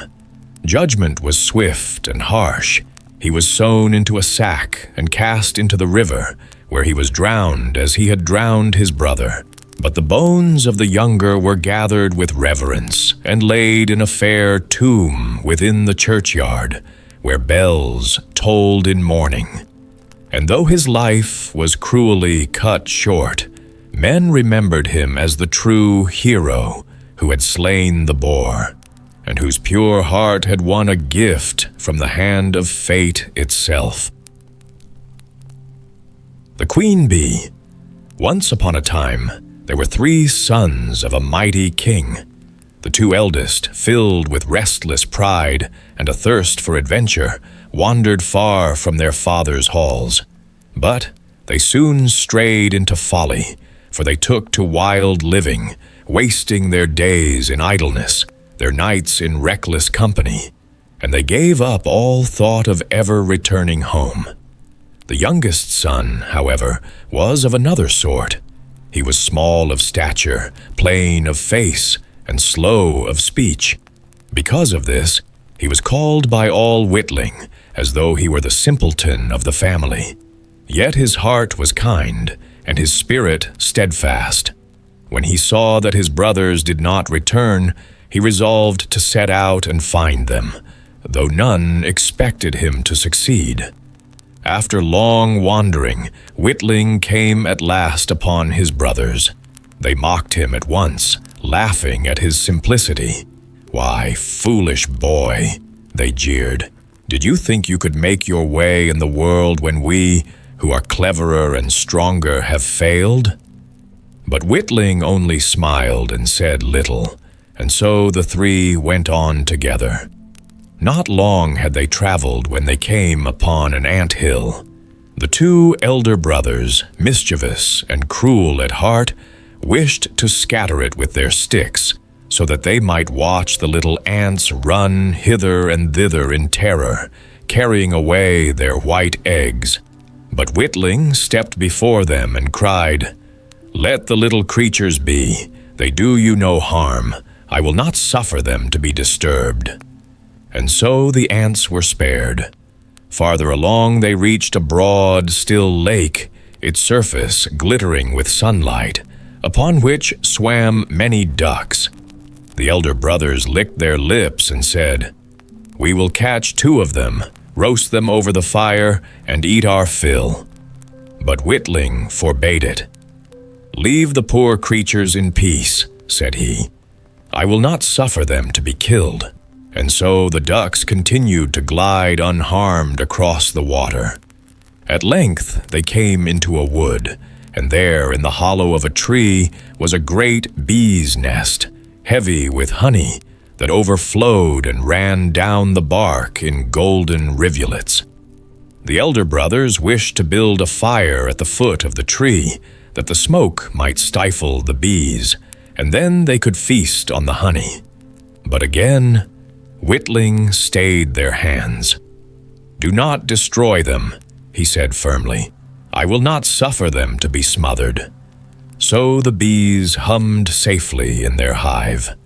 After many days, the brothers came to a castle, vast and silent, with stables filled with horses that stood frozen, each one of stone. They wandered through chamber after chamber, and at last came to a heavy door with 3 locks. In the middle was a small opening through which they peered, and saw within an old gray-haired man seated at a table. They called to him once, twice, and thrice before he rose, unlocked the door, and came forth without a word. He led them silently to a hall where a table stood laden with every good thing to eat and drink. When they had satisfied their hunger, he showed to each his chamber and bade them rest. On the following morning, the gray man led the eldest brother to a stone table, upon which was written the means by which the castle might be freed from enchantment. 3 tasks there were. The first task. In the moss of the forest lay hidden 1,000 pearls belonging to the princess, and they must be gathered before the sun set. If even one pearl were missing, he who undertook the task would be turned into stone. The eldest set out boldly, but though he searched until his hands bled, he found only 100. When the sun sank, the prophecy was fulfilled, and he stood frozen, a statue of stone. The second task. On the morrow, the second brother attempted the same trial. All day he toiled, overturning moss and stone, and he gathered 200 pearls. But at dusk, he too was transformed into lifeless stone. Of the third task. At last it was Whitling's turn. He searched with trembling hands, but the pearls were small and many, and soon despair overcame him. He sat upon a rock and wept bitterly. But then, from the shadows came the Ant King with 5,000 of his followers, the very ants whom Whitling had spared. Swiftly they scurried through the moss, and before the sun had set, the 1,000 pearls lay gathered in a shining heap. The second trial now. The gray man pointed to the second writing upon the stone. The key to the princess's chamber lay sunk deep in the lake, and it must be fetched forth. Whitling went to the water's edge, and lo, the ducks whose lives he had spared came swimming toward him.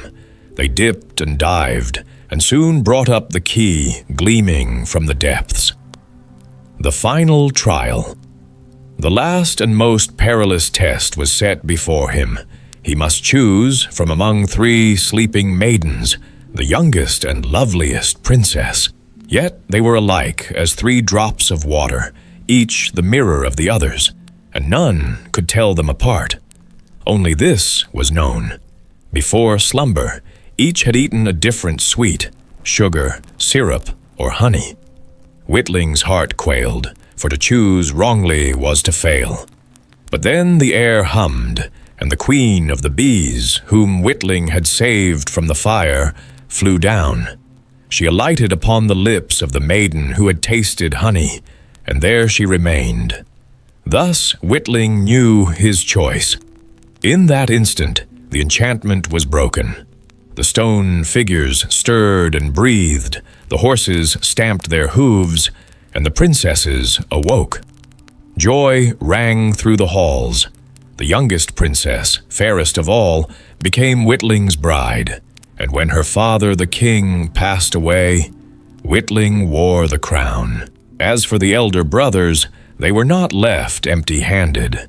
They were wed to the 2 elder princesses, but they were forced to live forever in the shadow of their younger brother, whom they had once mocked as a fool.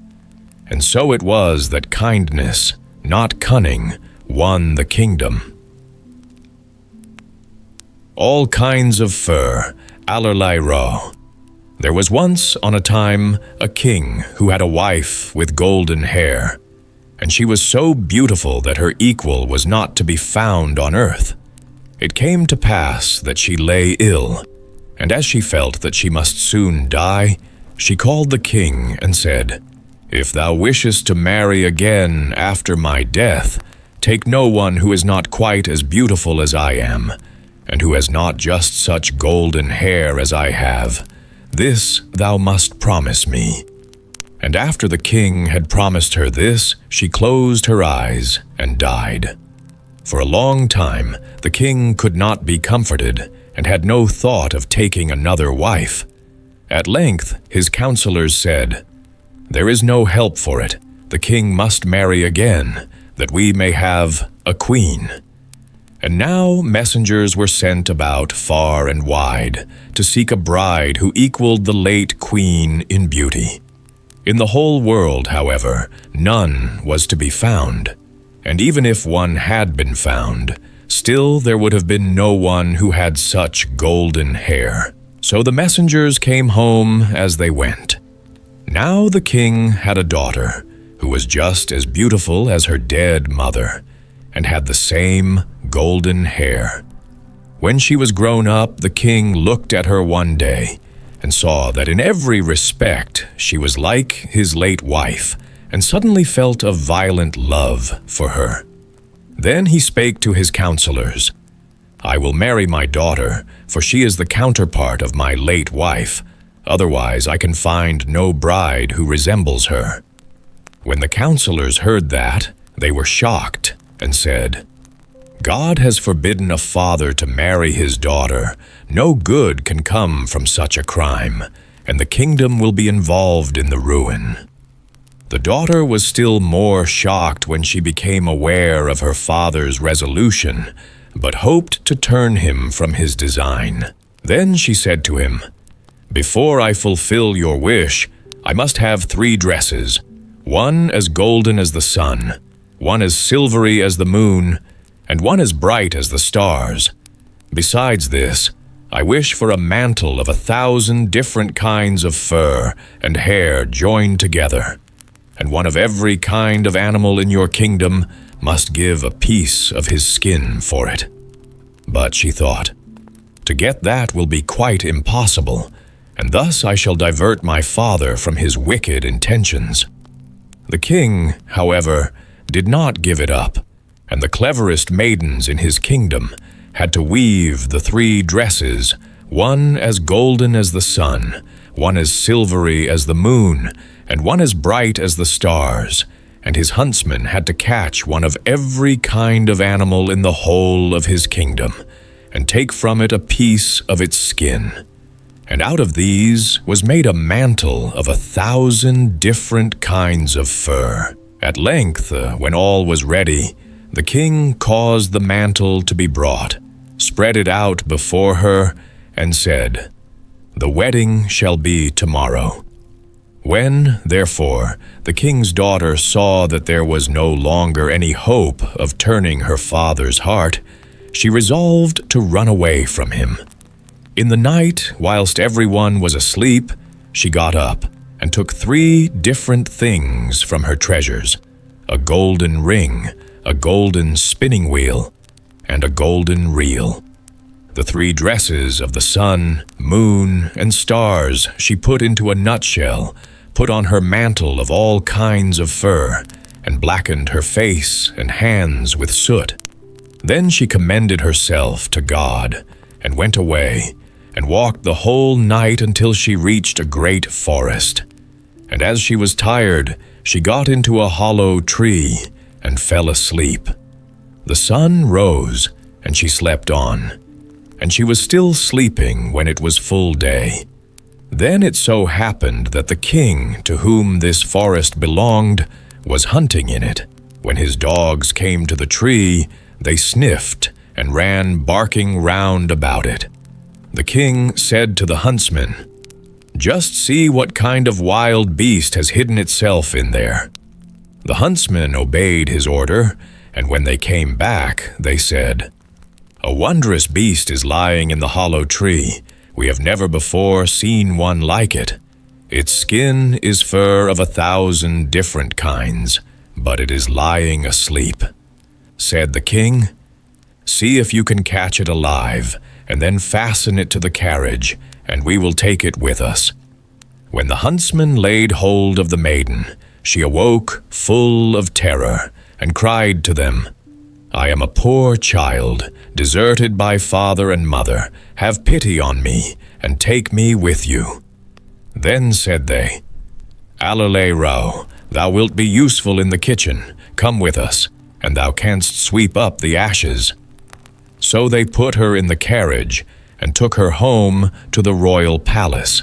There they pointed out to her a closet under the stairs, where no daylight entered, and said, "Hairy animal, there canst thou live and sleep." Then she was sent into the kitchen, and there she carried wood and water, swept the hearth, plucked the fowls, picked the vegetables, raked the ashes, and did all the dirty work. Allerlei Rao lived there for a long time, in great wretchedness. "Alas, fair princess, what is to become of thee now?" It happened, however, that one day a feast was held in the palace, and she said to the cook, "May I go upstairs for a while and look on?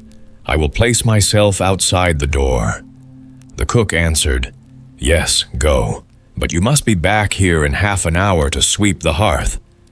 Then she took her oil lamp, went into her den, put off her fur dress, and washed the soot off her face and hands, so that her full beauty once more came to light. And she opened the nut, and took out her dress, which shone like the sun. And when she had done that, she went up to the festival, and everyone made way for her, for no one knew her, and thought no otherwise than that she was a king's daughter. The king came to meet her, gave his hand to her, and danced with her, and thought in his heart, "My eyes have never yet seen anyone so beautiful."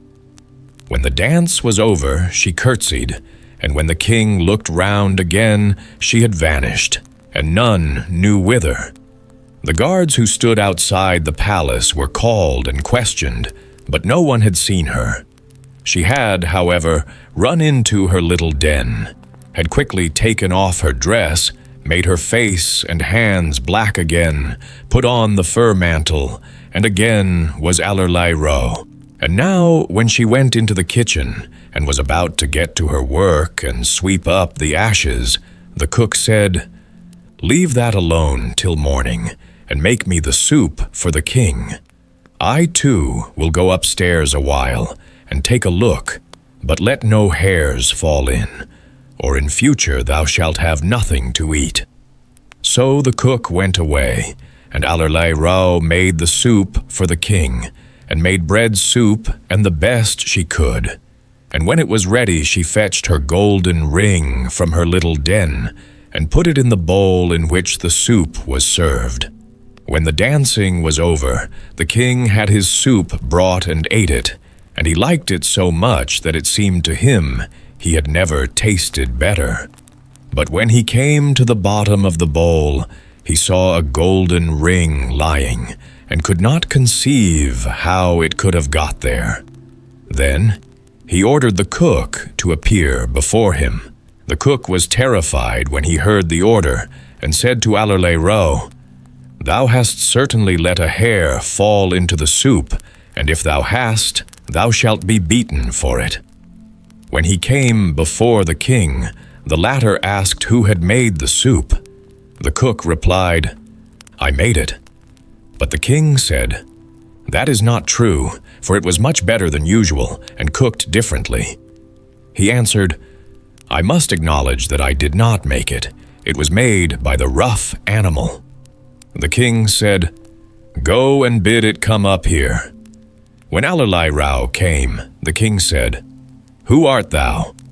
"I am a poor girl who no longer has any father or mother." He asked further, "Of what use art thou in my palace?" She answered, "I am good for nothing but to have boots thrown at my head." He continued, "Where didst thou get the ring which was in the soup?" She answered, "I know nothing about the ring." So the king could learn nothing, and had to send her away again. After a while, there was another festival, and then, as before, Allerlei Ro begged the cook for leave to go and look on. He answered, "Yes, but come back again in half an hour, and make the king the bread soup which he so much likes." Then she ran into her den, washed herself quickly, and took out of the nut the dress, which was as silvery as the moon, and put it on. Then she went up and was like a princess, and the king stepped forward to meet her, and rejoiced to see her once more. And as the dance was just beginning, they danced it together. But when it was ended, she again disappeared so quickly that the king could not observe where she went. She, however, sprang into her den, and once more made herself a hairy animal, and went into the kitchen to prepare the bread soup. When the cook had gone upstairs, she fetched the little golden spinning wheel, and put it in the bowl so that the soup covered it. Then it was taken to the king, who ate it, and liked it as much as before, and had the cook brought, who this time likewise was forced to confess that Allerlei Ro had prepared the soup. Allerlei Ro again came before the king, but she answered that she was good for nothing else but to have boots thrown at her head, and that she knew nothing at all about the little golden spinning wheel. When, for the third time, the king held a festival, all happened just as it had done before. The cook said, "Faith, Roughskin, thou art a witch, and always puttest something in the soup which makes it so good that the king likes it better than that which I cook." But as she begged so hard, he let her go up at the appointed time. And now she put on the dress, which shone like the stars, and thus entered the hall. Again the king danced with the beautiful maiden, and thought that she never yet had been so beautiful. And whilst she was dancing, he contrived, without her noticing it, to slip a golden ring on her finger. And he had given orders that the dance should last a very long time. When it was ended, he wanted to hold her fast by her hands, but she tore herself loose and sprang away so quickly through the crowd that she vanished from his sight. She ran as fast as she could into her den beneath the stairs, but as she had been too long and had stayed more than half an hour, she could not take off her pretty dress, but only threw over it her fur mantle, and in her haste she did not make herself quite black, but one finger remained white. Then Allerlei Ro ran into the kitchen and cooked the bread soup for the king, and as the cook was away, put her golden reel into it. When the king found the reel at the bottom of it, he caused Allerlei Ro to be summoned, and then he espied the white finger, and saw the ring which he had put on it during the dance. Then he grasped her by the hand, and held her fast, and when she wanted to release herself and run away, her mantle of fur opened a little, and the star dress shone forth. The king clutched the mantle and tore it off. Then her golden hair shone forth, and she stood there in full splendor, and could no longer hide herself. And when she had washed the soot and ashes from her face, she was more beautiful than anyone who had ever been seen on earth. But the king said, "Thou art my dear bride, and we will never more part from each other." Thereupon the marriage was solemnized, and they lived happily until their death. The Valiant Little Tailor. One summer morning a little tailor was sitting on his board near the window and working cheerfully with all his might, when an old woman came down the street crying, "Good jelly to sell, good jelly to sell." The cry sounded pleasant in the little tailor's ears, so he put his head out of the window and called out, "Here, my good woman, come here if you want a customer." So the poor woman climbed the steps with her heavy basket and was obliged to unpack and display all her pots to the tailor. He looked at every one of them, and lifting all the lids, applied his nose to each, and said at last, "The jelly seems pretty good. You may weigh me out 4½ ounces, or I don't mind having 1/4 pound." The woman, who had expected to find a good customer, gave him what he asked for, but went off angry and grumbling. "This jelly is the very thing for me," cried the little tailor. "It will give me strength and cunning." And he took down the bread from the cupboard, cut a hole round of the loaf, and spread the jelly on it, laid it near him, and went on stitching more gallantly than ever. All the while the scent of the sweet jelly was spreading throughout the room, where there were quantities of flies, who were attracted by it and flew to partake. "Now then, who asked you to come?" said the tailor, and drove the unbidden guests away. But the flies, not understanding his language, were not to be got rid of like that, and returned in larger numbers than before. Then the tailor, not being able to stand it any longer, took from his chimney corner a ragged cloth, and saying, "Now I'll let you have it," beat it among them unmercifully. When he ceased and counted the slain, he found 7 lying dead before him. "This is indeed somewhat," he said, wondering at his own gallantry. "The whole town shall know this." So he hastened to cut out a belt, and he stitched it, and put on it in large capitals, "7 at one blow." "The town, did I say?" said the little tailor. "The whole world shall know it." And his heart quivered with joy, like a lamb's tail. The tailor fastened the belt round him, and began to think of going out into the world, for his workshop seemed too small for his worship. So he looked about in all the house for something that it would be useful to take with him, but he found nothing but an old cheese, which he put in his pocket. Outside the door, he noticed that a bird had got caught in the bushes, so he took that and put it in his pocket with the cheese. Then he set out gallantly on his way, and as he was light and active, he felt no fatigue.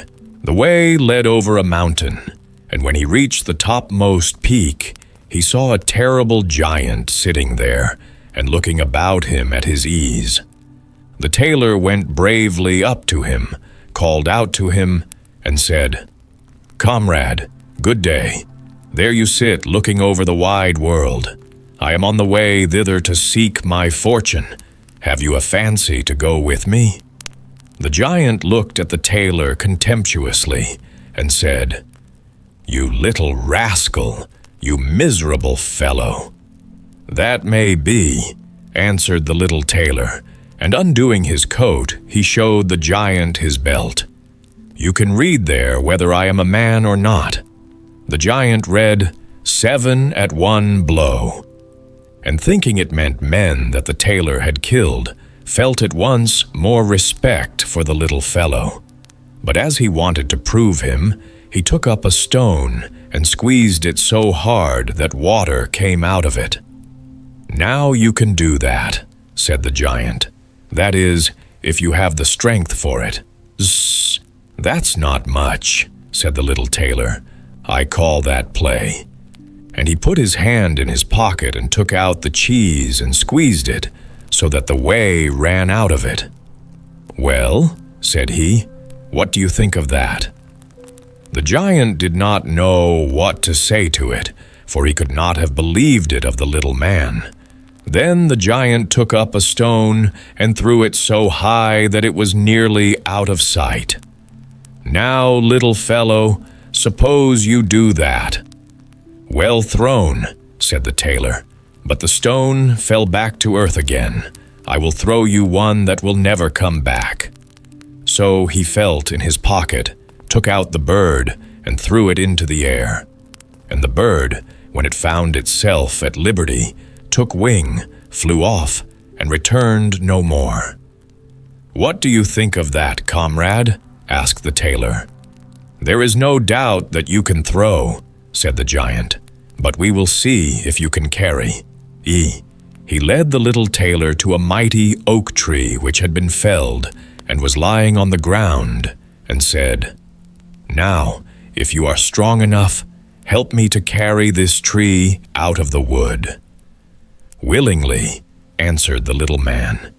"You take the trunk on your shoulders. I will take the branches with all their foliage. That is much the most difficult." So the giant took the trunk on his shoulders, and the tailor seated himself on a branch, and the giant, who could not see what he was doing, had the whole tree to carry, and the little man on it as well. And the little man was very cheerful and merry, and whistled the tune. There were 3 tailors riding by, as if carrying the tree was mere child's play. The giant, when he had struggled on under his heavy load a part of the way, was tired out, and cried, "Look here, I must let go the tree." The tailor jumped off quickly, and taking hold of the tree with both arms, as if he were carrying it, said to the giant, "You see you can't carry the tree, though you are such a big fellow." They went on together a little farther, and presently they came to a cherry tree, and the giant took hold of the topmost branches, where the ripest fruit hung, and pulling them downwards, gave them to the tailor to hold, bidding him eat. But the little tailor was much too weak to hold the tree, and as the giant let go, the tree sprang back, and the tailor was caught up into the air. And when he dropped down again without any damage, the giant said to him, "How is this? Haven't you strength enough to hold such a weak sprig as that?" "It is not strength that is lacking," answered the little tailor. "How should it to one who has slain 7 at one blow? I just jumped over the tree because the hunters are shooting down there in the bushes. You jump it too, if you can."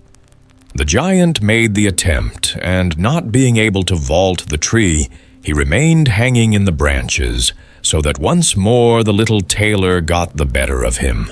Then said the giant, "As you are such a gallant fellow, suppose you come with me to our den, and stay the night." The tailor was quite willing, and he followed him.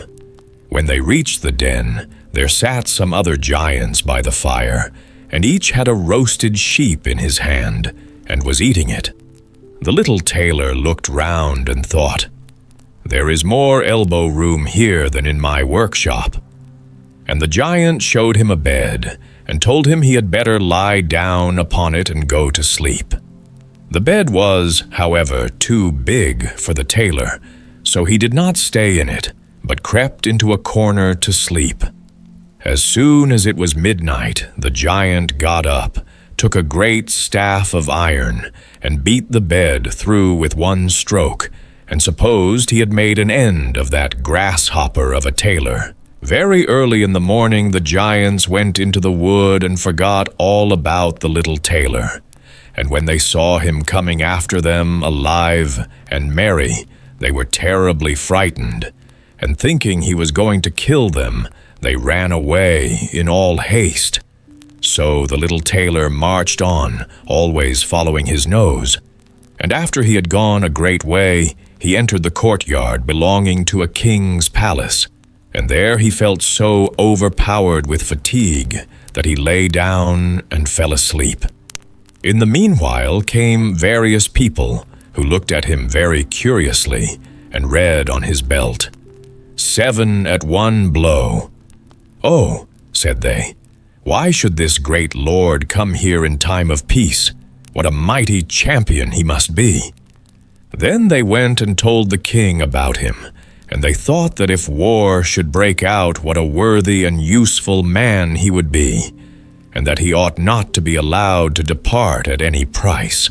The king then summoned his council, and sent one of his courtiers to the little tailor to beg him, so soon as he should wake up, to consent to serve in the king's army.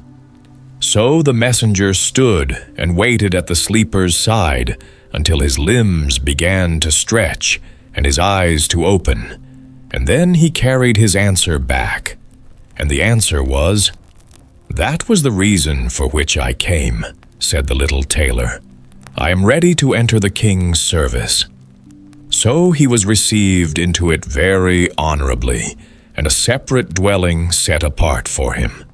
But the rest of the soldiers were very much set against the little tailor, and they wished him 1,000 miles away. "What shall be done about it?" they said among themselves. "If we pick a quarrel and fight with him, then 7 of us will fall at each blow.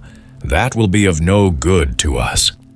So they came to a resolution, and went all together to the king to ask for their discharge.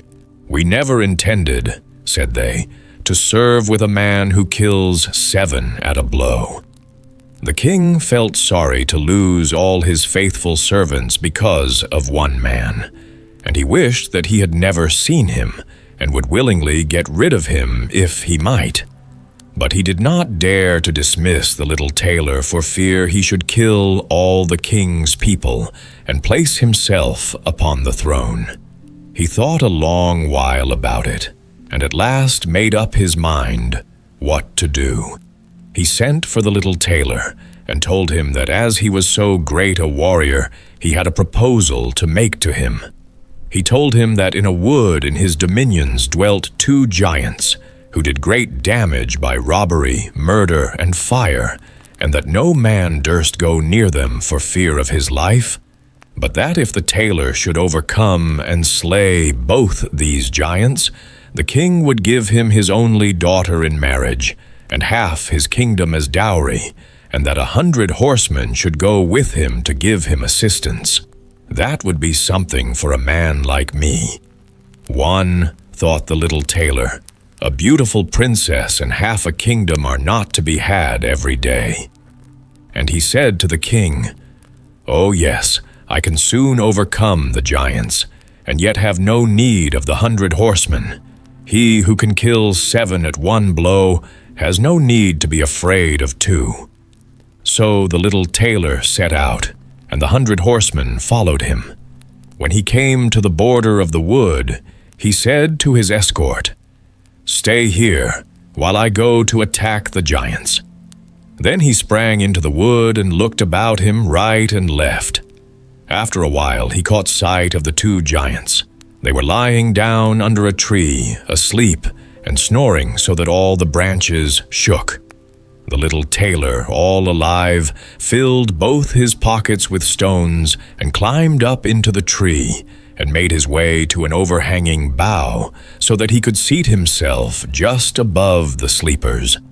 And from there he let one stone after another fall on the chest of one of the giants.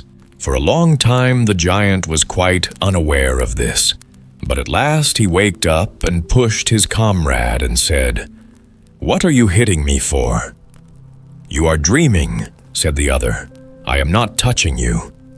And they composed themselves again to sleep, and the tailor let fall a stone on the other giant. "What can that be?" cried he. "What are you casting at me?" "I am casting nothing at you," answered the first, grumbling.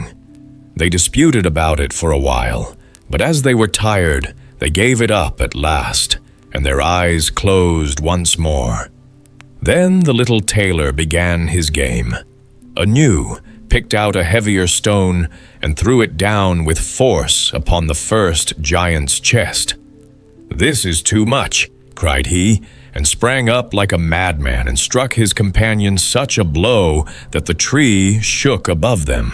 The other paid him back with ready coin, and they fought with such fury that they tore up trees by their roots to use for weapons against each other, so that at last they both of them lay dead upon the ground. And now the little tailor got down. "Another piece of luck," said he. that the tree I was sitting in did not get torn up too, or else I should have had to jump like a squirrel from one tree to another." Then he drew his sword and gave each of the giants a few hacks in the breast, and went back to the horsemen and said, "The deed is done. I have made an end of both of them. But it went hard with me. In the struggle they rooted up trees to defend themselves. But it was of no use. They had to do with a man who can kill 7 at one blow." "Then are you not wounded?" asked the horseman. "Nothing of the sort," answered the tailor. "I have not turned a hair."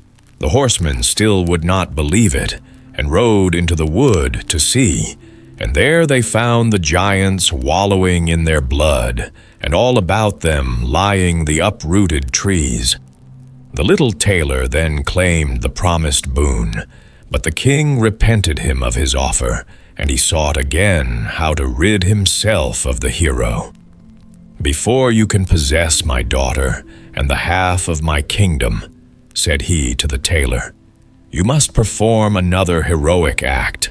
In the wood lives a unicorn who does great damage. You must secure him.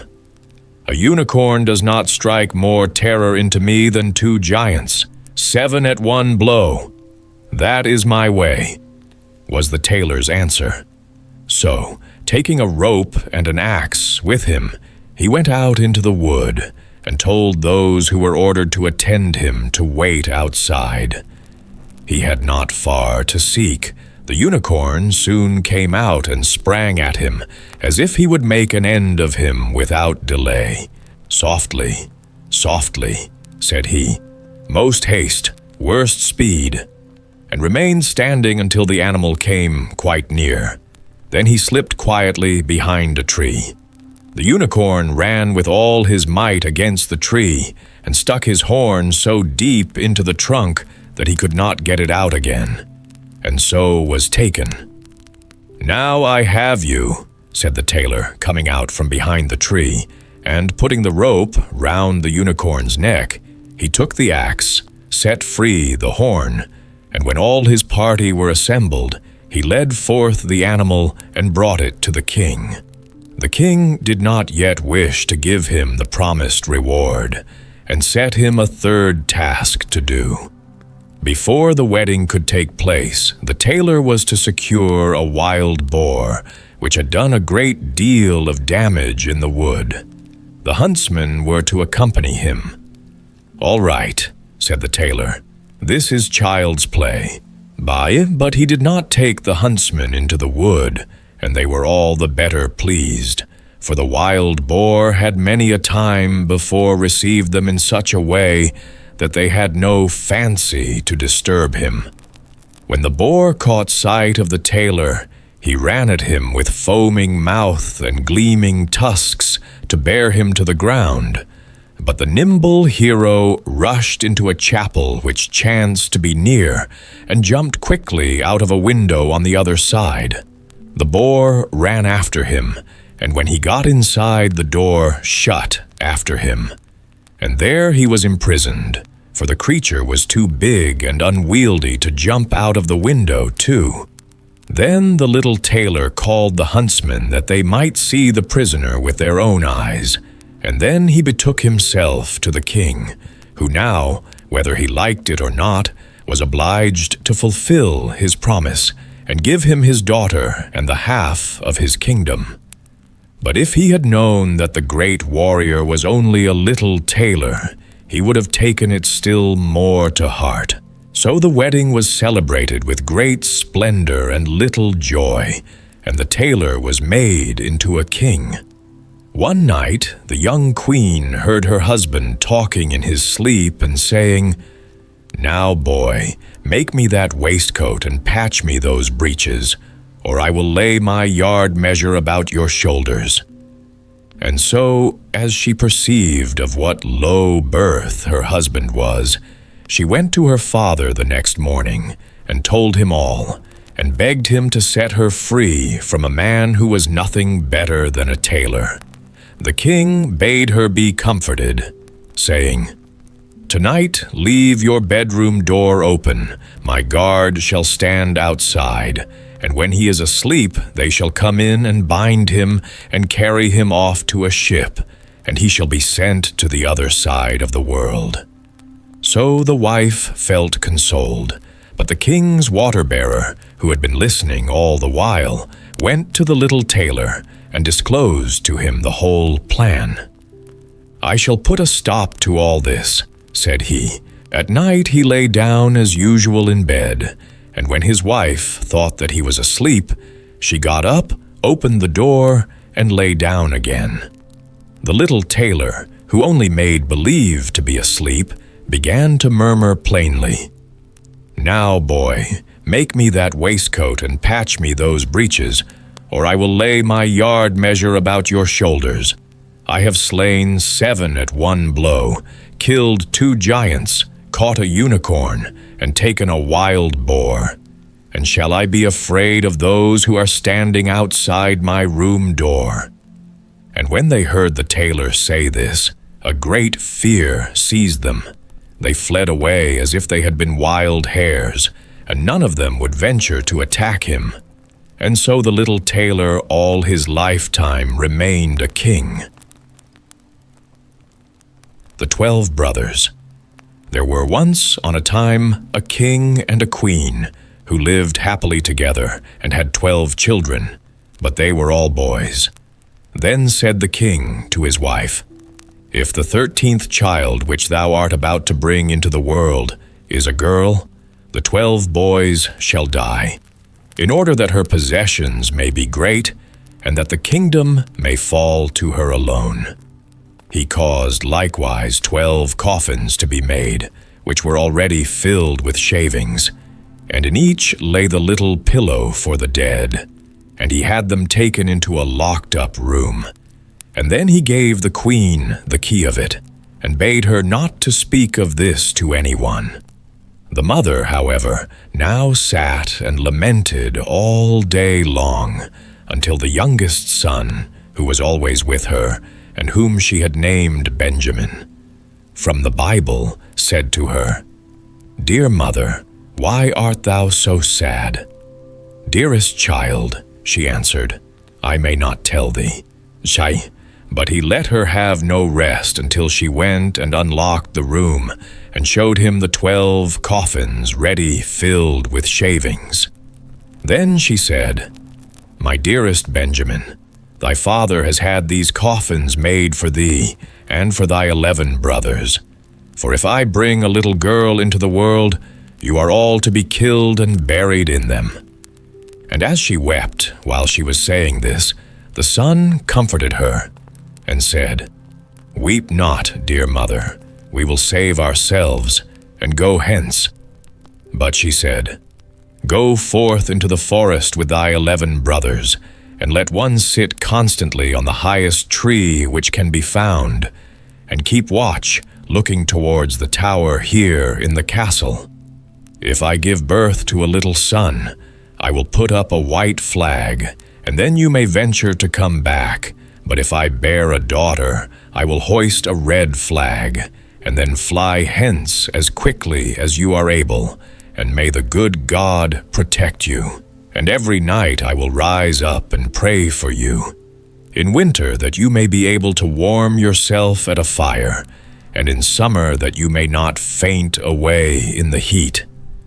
After she had blessed her sons, therefore, they went forth into the forest. They each kept watch in turn, and sat on the highest oak and looked towards the tower. When 11 days had passed and the turn came to Benjamin, he saw that a flag was being raised. It was, however, not the white, but the blood-red flag, which announced that they were all to die. When the brothers heard that, they were very angry and said, "Are we all to suffer death for the sake of a girl? We swear that we will avenge ourselves. Wheresoever we find a girl, her red blood shall flow." Thereupon they went deeper into the forest, and in the midst of it, where it was the darkest, they found a little bewitched hut, which was standing empty. Then said they, Here we will dwell, and thou, Benjamin, who art the youngest and weakest, thou shalt stay at home and keep house. We others will go out and get food." Then they went into the forest and shot hares, wild deer, birds, and pigeons, and whatsoever there was to eat. This they took to Benjamin, who had to dress it for them in order that they might appease their hunger. They lived together 10 years in the little hut, and the time did not appear long to them. The little daughter which their mother, the queen, had given birth to, was now grown up. She was good of heart and fair of face, and had a golden star on her forehead. Once, when it was the great washing, she saw 12 men's shirts among the things, and asked her mother, "To whom do these 12 shirts belong?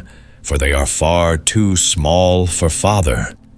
Then the queen answered with a heavy heart, "Dear child, these belong to thy 12 brothers."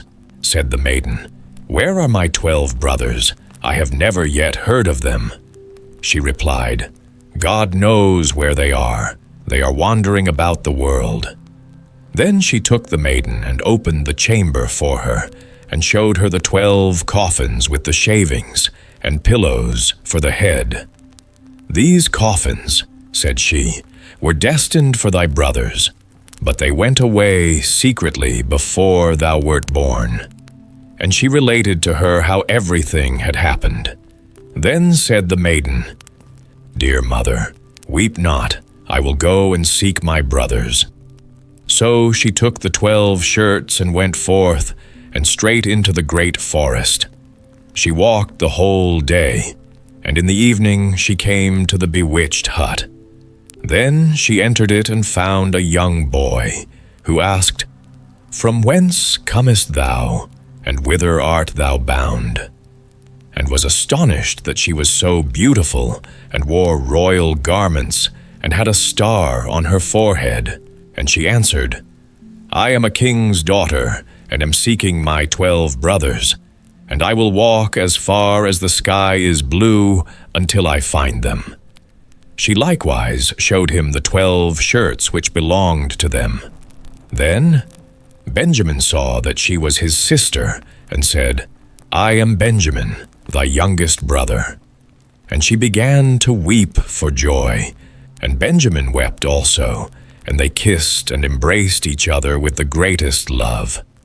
But after this he said, "Dear sister, there is still one difficulty. We have agreed that every maiden whom we meet shall die, because we have been obliged to leave our kingdom on account of a girl."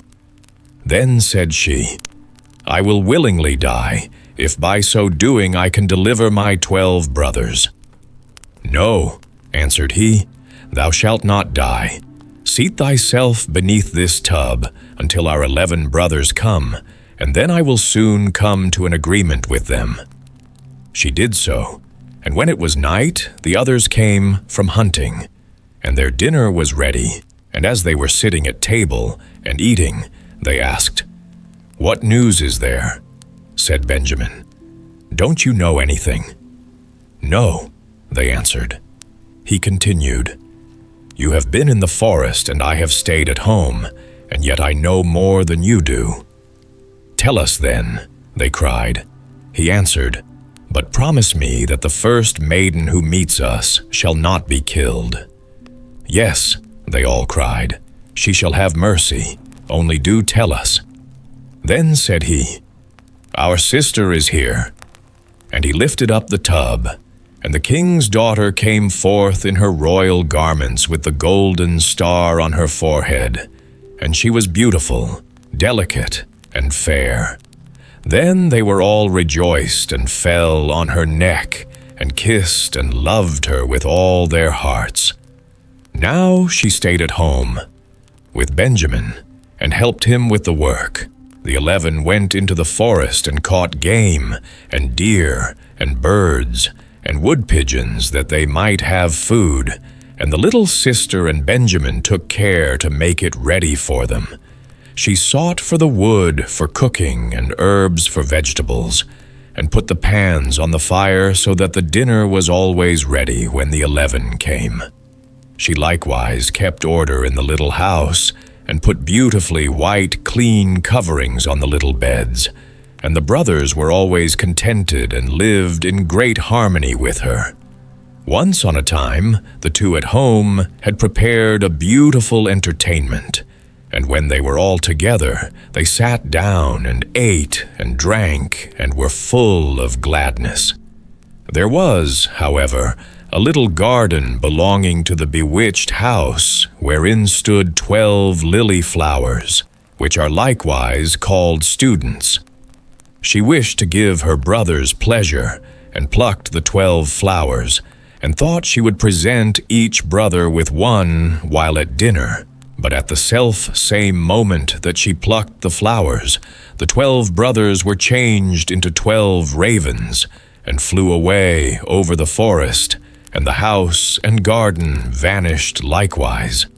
And now the poor maiden was alone in the wild forest, and when she looked around, an old woman was standing near her who said, "My child, what hast thou done?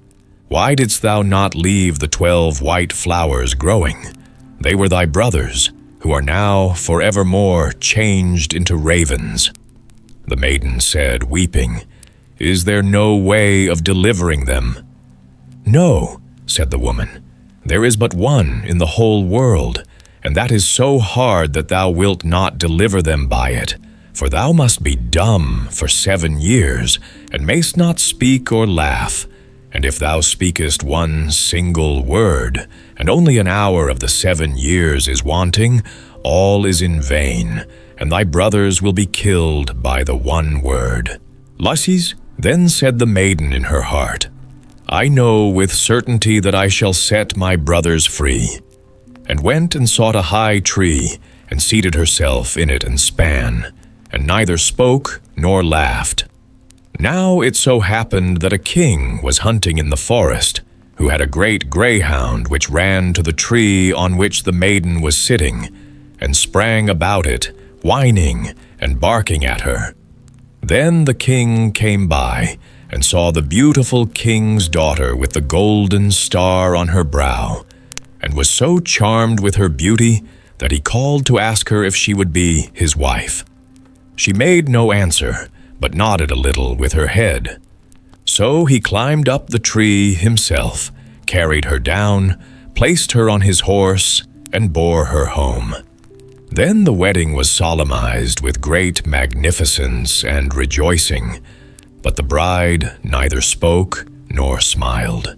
When they had lived happily together for a few years, the king's mother, who was a wicked woman, began to slander the young queen, and said to the king, "This is a common beggar girl, whom thou hast brought back with thee.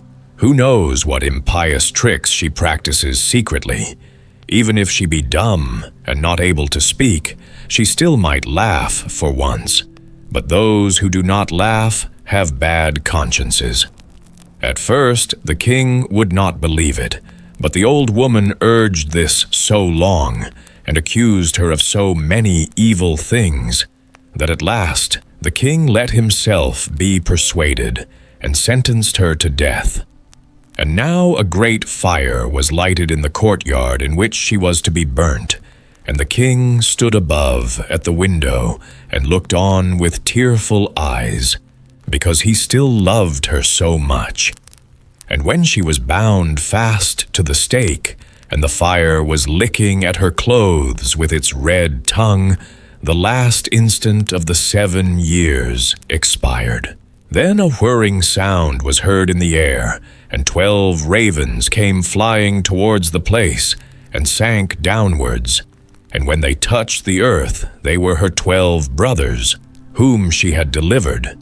They tore the fire asunder, extinguished the flames, set their dear sister free, and kissed and embraced her. And now, as she dared to open her mouth and speak, she told the king why she had been dumb, and had never laughed. The king rejoiced when he heard that she was innocent, and they all lived in great unity until their death.